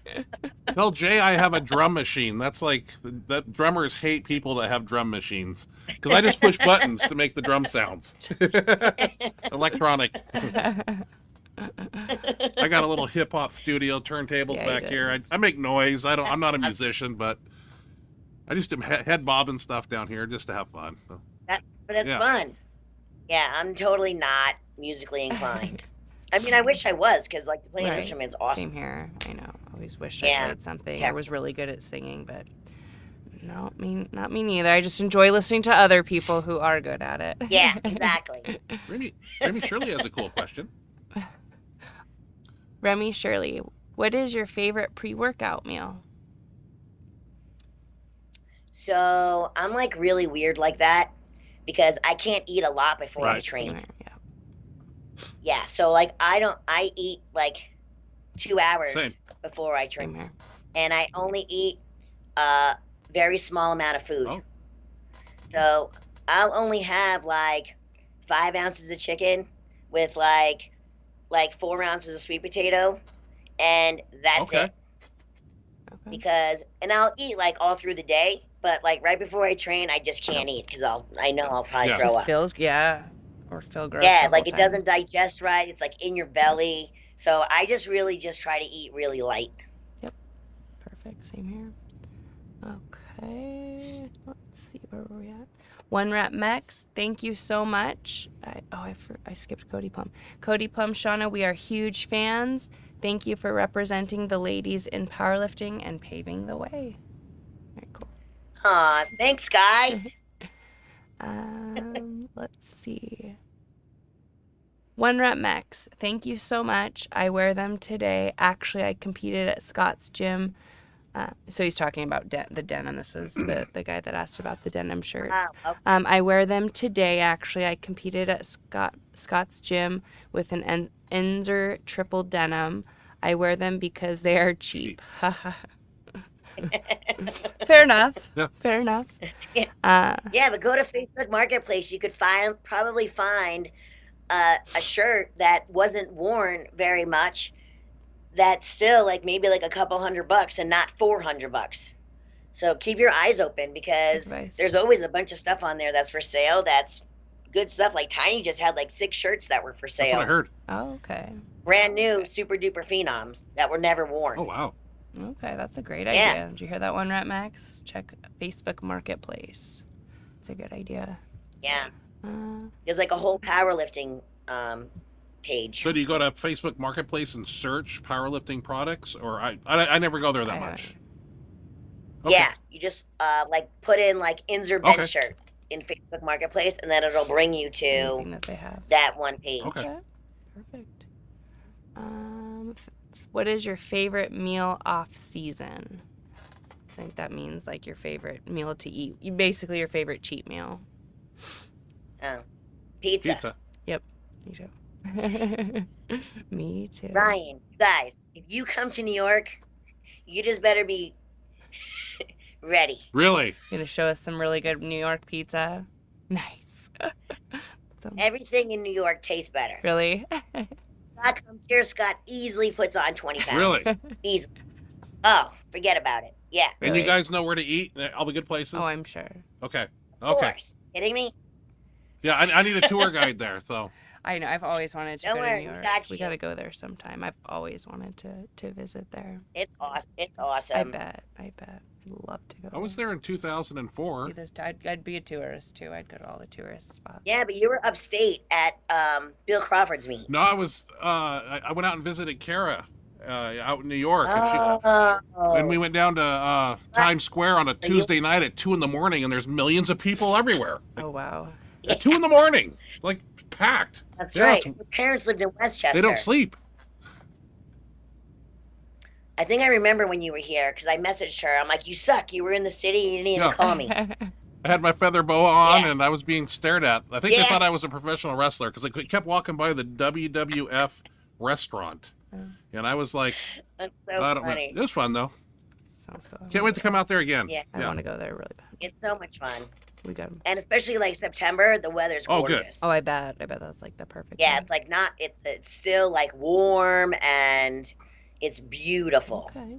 So that's the time. We're not far from the beach. Oh, wow. Oh, nice. That's cool. Yeah. Yep.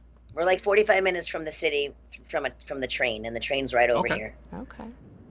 It's You easy. gotta make it out there sometime. It'd be so cool to go there. September, yeah, it'd be a good time. Remy, Shirley, bench goals is 700 in your sights. 600 first. Right, I was thinking let's just slow down a little bit, but I mean, do you know? Get that triple ply. Yeah.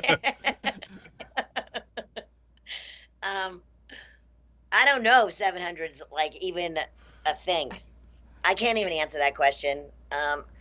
I'm competing again in 3 weeks, so we'll see what I do there, and then we'll take it from there. As fast as that 545 came up, 700 is not that far away. I mean, there was so much speed behind it. I was like, yeah, there's like a lot more in the tank. So Yeah, no, it felt like phenomenal. I hit it in the gym a couple times before I ever went to the meet, you know. Right. And I hit 600 also to a 2 board, and it flew up just like the 545. Right. Oh, nice. So next week I'm just gonna hit like another. I'm gonna go a little bit heavier on my opener because I opened with 5 at this past meet. So I think I'm gonna open up a little bit heavier, like 510ish, 520, and then go maybe 560. Okay. And then I'm gonna go to a 2 board, and I'm gonna overload with like 630 and 650 and just see what I can just so I can hold it. Good idea. Cool. And then I'm just gonna shut it down and go to the there you meet. go. Sounds like a plan. Sounds like a good plan. Let's see. Tiny Meeker. Do we read his? Tiny Meeker. Thanks, Shawna. I'm selling more soon on the Hunter Hernandez Multiply Powerlifting page. They go very fast. That's what it is. The Hunter Hernandez powerlifting Okay. page. Okay.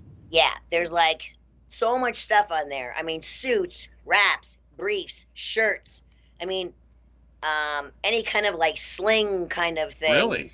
They sell all that stuff. Anything like used stuff, and some things that people sell are literally brand new. Oh, wow. Maybe something we should check Yeah, out. it's a really good place to like pick up stuff, like especially for like guys on your team who might be younger or whatever.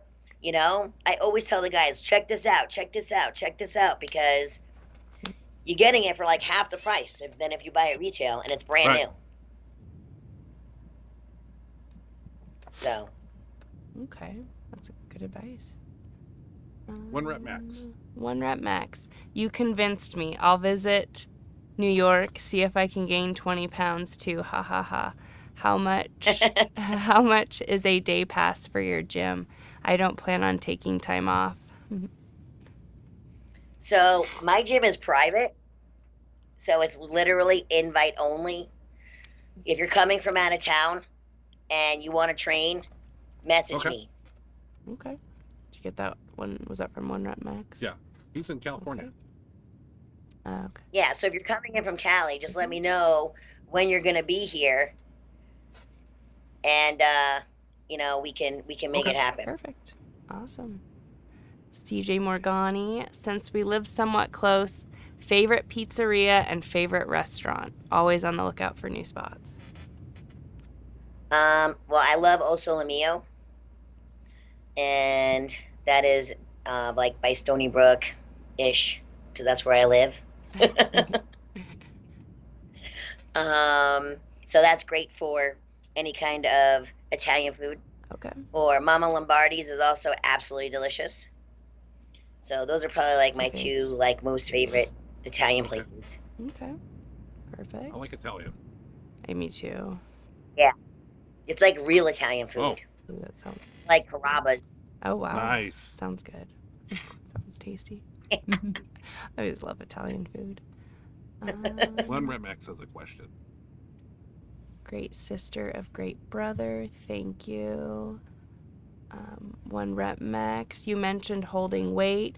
What do you think of static holds post training session? Sorry for blasting off out of nowhere. I just barely got my break at work. Oh, he's asking. Oh, that's okay. No worries. You can ask as many questions as you want, buddy. I mean, if you want to do static holds, like, after you train, just to like kind of like feel weight. I mean, I don't do that. I feel like if you're going to do anything static, just maybe do like negatives, maybe so much more than just sitting there holding. Right. I agree.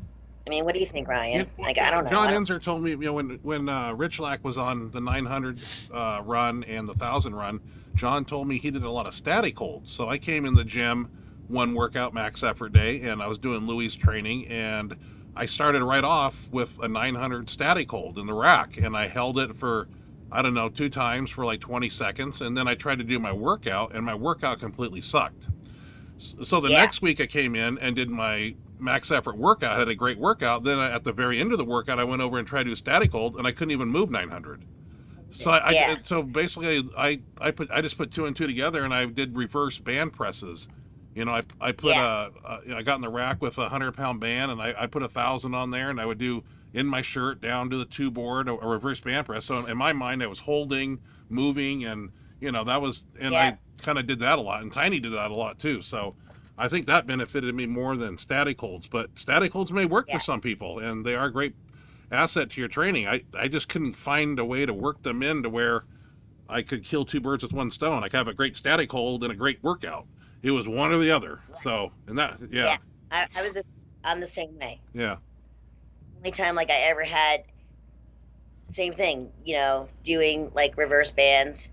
I mean, or unless you want to do like, as like a main movement, do like a heavy, like pin press hold. Yeah. Yeah. And like work up to like a heavy single on a pin press and hold it. That's a good point. Yeah, that's a good idea. As your main movement. Yeah.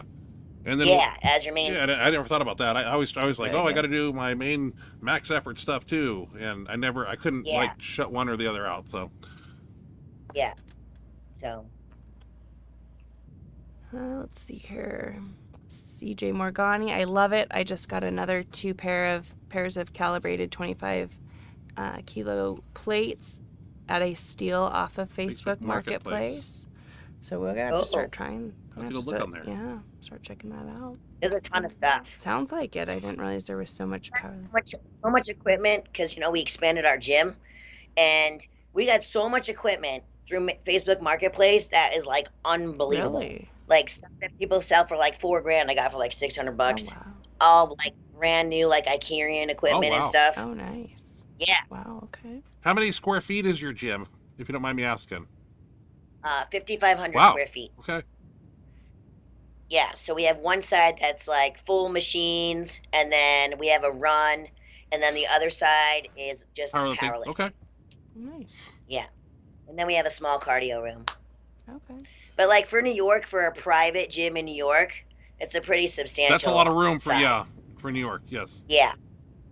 Okay. 1 Rep Max, thank you so much. We'll definitely message you. And yes, I'm from California, Baja California, that is. Oh, cool. Excellent. And he also says negatives. I didn't think of that. Thank you. Perfect. You're welcome. And then the last question. CJ Morgani, last question. CJ Morgani. If you want some really good Italian, a bit pricey, try Danoi in Islip. Really small family run place. Have you ever heard of that place? Danoi? I don't even know if I'm saying it right. Danoi. Yeah. I can look it up. he's Thank you very he much. spells it Danoi, so I don't know. DA space NOI. Yeah. Yeah. In Islip. Well, that looks like the last question. I don't see any more coming in. One more. 1 Rep Max. And I'm sorry, but I just have to ask. Do you have any funny stories with Scott growing up? Haha. Like tough sisterly love? I'm glad he asked that, because we kind of wanted to ask if you had any, what it was like to grow up being Scott's sister, if you had any crazy stories. Was he protective? Did he have to beat up some boyfriends? I know I had to. Scott was ridiculous. So like when I was in, well, first of all, growing up, he was always my biggest protector Right. because we grew up without a dad. Right. So Scott was like that role model for Right. me, in a lot of ways. And so he always made sure that I was doing the right thing, that I was always in school, that I wasn't fucking up, that like, I was like on the straight path because, he had his issues and Right. stuff. But yeah, like it was so bad, like in high school, he had somebody follow me to make sure I was going to class. Oh, wow. Well, that's Yeah. good. So then one day I'm like, my high school was across the street from junior college. It was called Valley College because, I grew up in California. And so I'm, I'm like walking out of school to go across the street because all my friends were hanging out in the parking lot. We were probably ditching, but whatever. So I go across, I go to walk out to go across. All of a sudden, Scott pulls up on his motorcycle. He goes, "Where are you going?" I'm like, what the fuck? I'm like, how do you know I was here? He goes, "Who was that way?" I'm like, all Damn right, it. I'm going back in. I'm coming back in. That's funny. No, but he was, even to this day, he's very, very, very protective of me. That's cool. That is cool. Yeah. No, he's the best. Like, I cannot say enough about him. He is the most phenomenal big brother that anybody could ever have. He's supported me through everything, like helped me like with my business, always giving me great advice, always helping me with lifting, always supporting me, encouraging me, you know. It doesn't No, it get better than doesn't. that. We have our issues like every once in a while. Like I remember like Ryan had messaged me once. He's like, what's going on with Scott? I'm like, he's an asshole. Like I think I did. yeah. Yeah. He's like, come on, he's your brother, like. I didn't know back then. I was a little confused, but after swimming in the waters with him for a period of time, I understood, and we pushed each other to the limits, man. And we're kind of still doing it. Yeah. That we're still the West Coast OGs out here. We're the best benchers on the West Coast, as far as I'm concerned. And Oh, yeah, absolutely. and if we're gonna make a storm here. I know he's training hard, he's staying healthy, and I'm, doing my Yep. thing and doing the best I can. So yeah, we're gonna make some waves, man. We're gonna show those I East think, Coast benchers what's really going on. well, you know what? You guys are the OGs of all of Kinda, it. yeah. Tiny too. He's still in the game too. So Yeah. Right. Well, it's you three that are really the only ones left from that that era. era. Yeah, that's true. We got a lot of You new know? guys that are hard to beat. These Yeah. young bucks in their 30s. Yeah, Sure. fuck, 20s and man. 30s, yeah. But But still, yeah. I'm the only one left from my era. Yeah. There's no other female that's still lifting that came up with me. Not one. That's wow. Wow, I didn't that's realize crazy. that. Wow. Yeah. We're That's still it. representing, man. Old school. That's it. The OGs. Yeah, that's what I think. Nice. Okay, Alex Estrada, Yeah. one more question, and then we'll let Shawna get to bed. It's like 12:30 in the morning where she's 12:30 at. where you're yeah, at? East Coast time. Oh, Yeah, it's okay. late. I don't have a clock Okay. in here. I don't know if you got to It's get up. 9:25 here. Yeah. So I'm assuming. So 12:25. Okay. Yeah. Okay. We'll wrap up here pretty soon. Alex Estrada, Ryan, and Shawna, did you ever try weight releasers and have any success with them?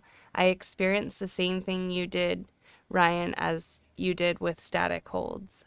So did you guys ever use weight releasers? I bought weight releasers one time, and the problem I had with them is when they came down and hit the ground, it's like the hook was a little too much of a hook on it, and it would catch the bar. And I remember Yeah. I think we needed to trim them just a bit because when they came down, they would grab the bar and pull it a little yeah, bit. that's not- Yeah, I still got them in the back of my piece of shit car out there. So just don't bring them into the gym. Yeah. The same thing happened to us. I don't even remember where we got Me them either. from, but the same thing wasn't successful. No. And I didn't know if you had to just like drop the bar super fast to get them to kick. Right. To get Yeah, off. Right. yeah. Yeah. So and they were kind of hot in their time, but I never really got them to work. So Yeah. I didn't either. And sometimes I see like going back to Donnie Thompson, he still uses them and he like swears by him. Is Donnie Yeah. still training? Donnie trains for Okay. Donnie. He's not training, to Right. compete anymore. Mhm. But he's still strong as I fuck. bet. I don't see him on social media. Is he still on social media or? Yeah. No, he's on Instagram. He's under Donnie Thompson's Fat Okay. Bells. Is he on Facebook at all? And then he's on Facebook, but it's under like Don D Thompson. Dondi Thompson. Let me write that down. Dondi. Yeah. And then on Instagram, he's also under the Storage Shed. Because that's what he calls his gym, the Okay. Oh, Storage really? Shed. Yeah, because he built it on his property. It's so sick. His gym is so sick. Oh, wow. That's cool.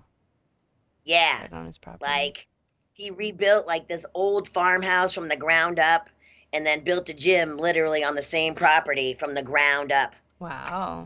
That's cool. Yeah. So it's really cool. But no, he's still lifting and he looks great and he's like on like this new like weight loss kick and Oh, stuff. right on. And yeah, he's doing really great. He's just such a good guy. He's so genuine and he's always so helpful and he's one of those guys that will always have your back no matter what. Okay. Very cool. Yeah. I remember helping him out in 2014 when he was going for a big total, and I was helping him in the Phenom shirt at the time, I think. Or maybe it was 2011 or something. Yeah, when he was going for that 3,000 Yeah, pound 3,000 pound total. And I was trying to get him to 1,000 pound in that Phenom stretchy bench shirt, and I think he ended up doing like 915 or something. But I gave him all the advice I could that I knew about the shirt. So yeah, he's a great guy. He did like nine. He did like mid nines. He wound up having like at the time the biggest bench for a 3 meet lift. Oh. He had beat Barry Frank's bench. Oh, that's Oh, wow. right. That's amazing. Yeah, I want to say it was like 956 or Yeah, something. you're right. Okay. Wow. Yeah. That was a trip down memory lane. Wow. Makes my brain work. I have to dig a little bit. God, that was time's flying, man. The older we Yeah. get, the faster it just goes. Shit. True. I know. I don't like it. Trust me, I get 100%. Well, Shawna, we are out of questions this evening. Yeah, I mean, the last comment is thank you guys. Have a great night and rest of your week and be safe. That was from One Rep Max. And that's the last one. Guys. Yeah. Well, thank you Our so much. Our It's first been- female guest, Shawna. Did you know that you're our very first female guest? Yeah. Yep. Yeah. I And take it's it. been wonderful. You were great. We enjoyed having Yeah. you. We enjoyed listening to every minute. You've been wonderful. Thanks you guys so much for having me. Literally such an honor. I cannot Oh, thank you it's enough. our pleasure. Our Thank you pleasure. for joining us. It's been great. And have a safe 4th of July Yeah, weekend. have a And wonderful 4th. I you. wish You you too. all the luck at the next contest in 3 kick weeks, some I think. ass, for sure. Yep. Yeah, I'm gonna be at Pharrell's meet. Okay. Oh, okay. cool. Okay. That's Nice. the 16th. When is that? Yeah, the 16th. 16th and the 17th. Okay, coming right up. The 17th and the 18th. One And of the Scott's two. coming out to that too? Scott's Okay. coming out. I think Tiny's coming Oh, out. shit. I think yeah. Oh, wow. That's gonna be fun. Tony's gonna be there. I'm not sure if Kolb's gonna Okay. be there. Everyone's going to that Sounds meet. like Right. it. Jeez. Sounds like a. But then like all those guys, I believe, I don't think Tiny is, but they're also coming to my meet. Oh, cool. Yeah. I want to keep. I want Yeah, to and keep Jimmy that Cole- in my pocket. I definitely. If things work out for me, training wise, I definitely to will go to will, anyway. will commit and come out and promote the cause. And That would be Yeah. awesome. Thank you. you're welcome. It would be lovely to have you guys. It'd be so much fun. phenomenal. We'd love Be a to. vacation to So get away much from the fun. state too. Totally. Yeah, totally. Are you guys totally open out there as far as masks or anything, or what's the? Yeah. So every business, they have the opportunity Right. to choose if you can wear a mask Okay. or not. But for the most part, no one's wearing masks. Okay. Nice. I wasn't sure. Yeah. Yeah. My gym's fully open. We've been fully open forever. That's cool. I Our state's taking forever. mean, I didn't stand outside with guns like Scott did. Yeah. Well, they had some looters out that way, I think. Jeez. So. But you got to do what you got to do, man. That's Those crazy. Antifas or whatever they are. I don't know who I they are. know it got. Yeah, that was crazy. They came right down in front of his gym and Oh, they everything. did? Oh, they did. Yeah, he was on Inside Edition. Oh, really? I think I Yeah. saw that. I didn't know they were I right in don't- front of his gym. Holy shit. Yeah, they came protesting down right in front of his That's gym. that. And you know, he had called me up. I'm like, dude, because a bunch of his boys are like military, cops, whatever. I was like, call your boys. I'm like, get your shit together. I'm like, and just stand ground. Wow, And that's crazy. there he was on fucking Inside Edition, and they're all standing there with shotguns and stuff. Nice. It's so sick. We gotta look that up on Inside Edition. That's That cool. is, You gotta look it up. That's It's fantastic. awesome. That is It might be on his Instagram page. Okay. Like it's that insane. is cool. oh, wow. Yeah, yeah. He was on TMZ, Inside Edition. Yeah, Oh, that's cool. Wow. and they're all jacked. Of course, right? like He's Yeah, huge. yeah, nobody's going to stop by and mess with that gym. I wouldn't. Yeah. Between the, I would just those keep guns walking the and not even look shotguns. over. Yeah, Shit, keep no. going down. Yeah, Keep on moving, Yeah. folks. On to the next one. exactly. Yeah. So, but anyway, yeah. Okay. Well, cool. So you just let me know. Shawna, you're more than Sounds welcome great. to come on another time. Yeah. I mean, this door is always open. Anytime you want to come back on Any here. part and- two, maybe after. yeah, we maybe. meet Yeah, sometime. anytime, Shawna. You're more than welcome Thank to come you. back. Just say the word. Yeah. All right. I appreciate it so much. Thank you again, you welcome. Yeah, guys. thank you again. All right, It's been Shawna, have a good awesome. night. You're wonderful. You Have a too. great night. I'll see you guys Good soon. night, Sounds everybody. good. Bye. Bye.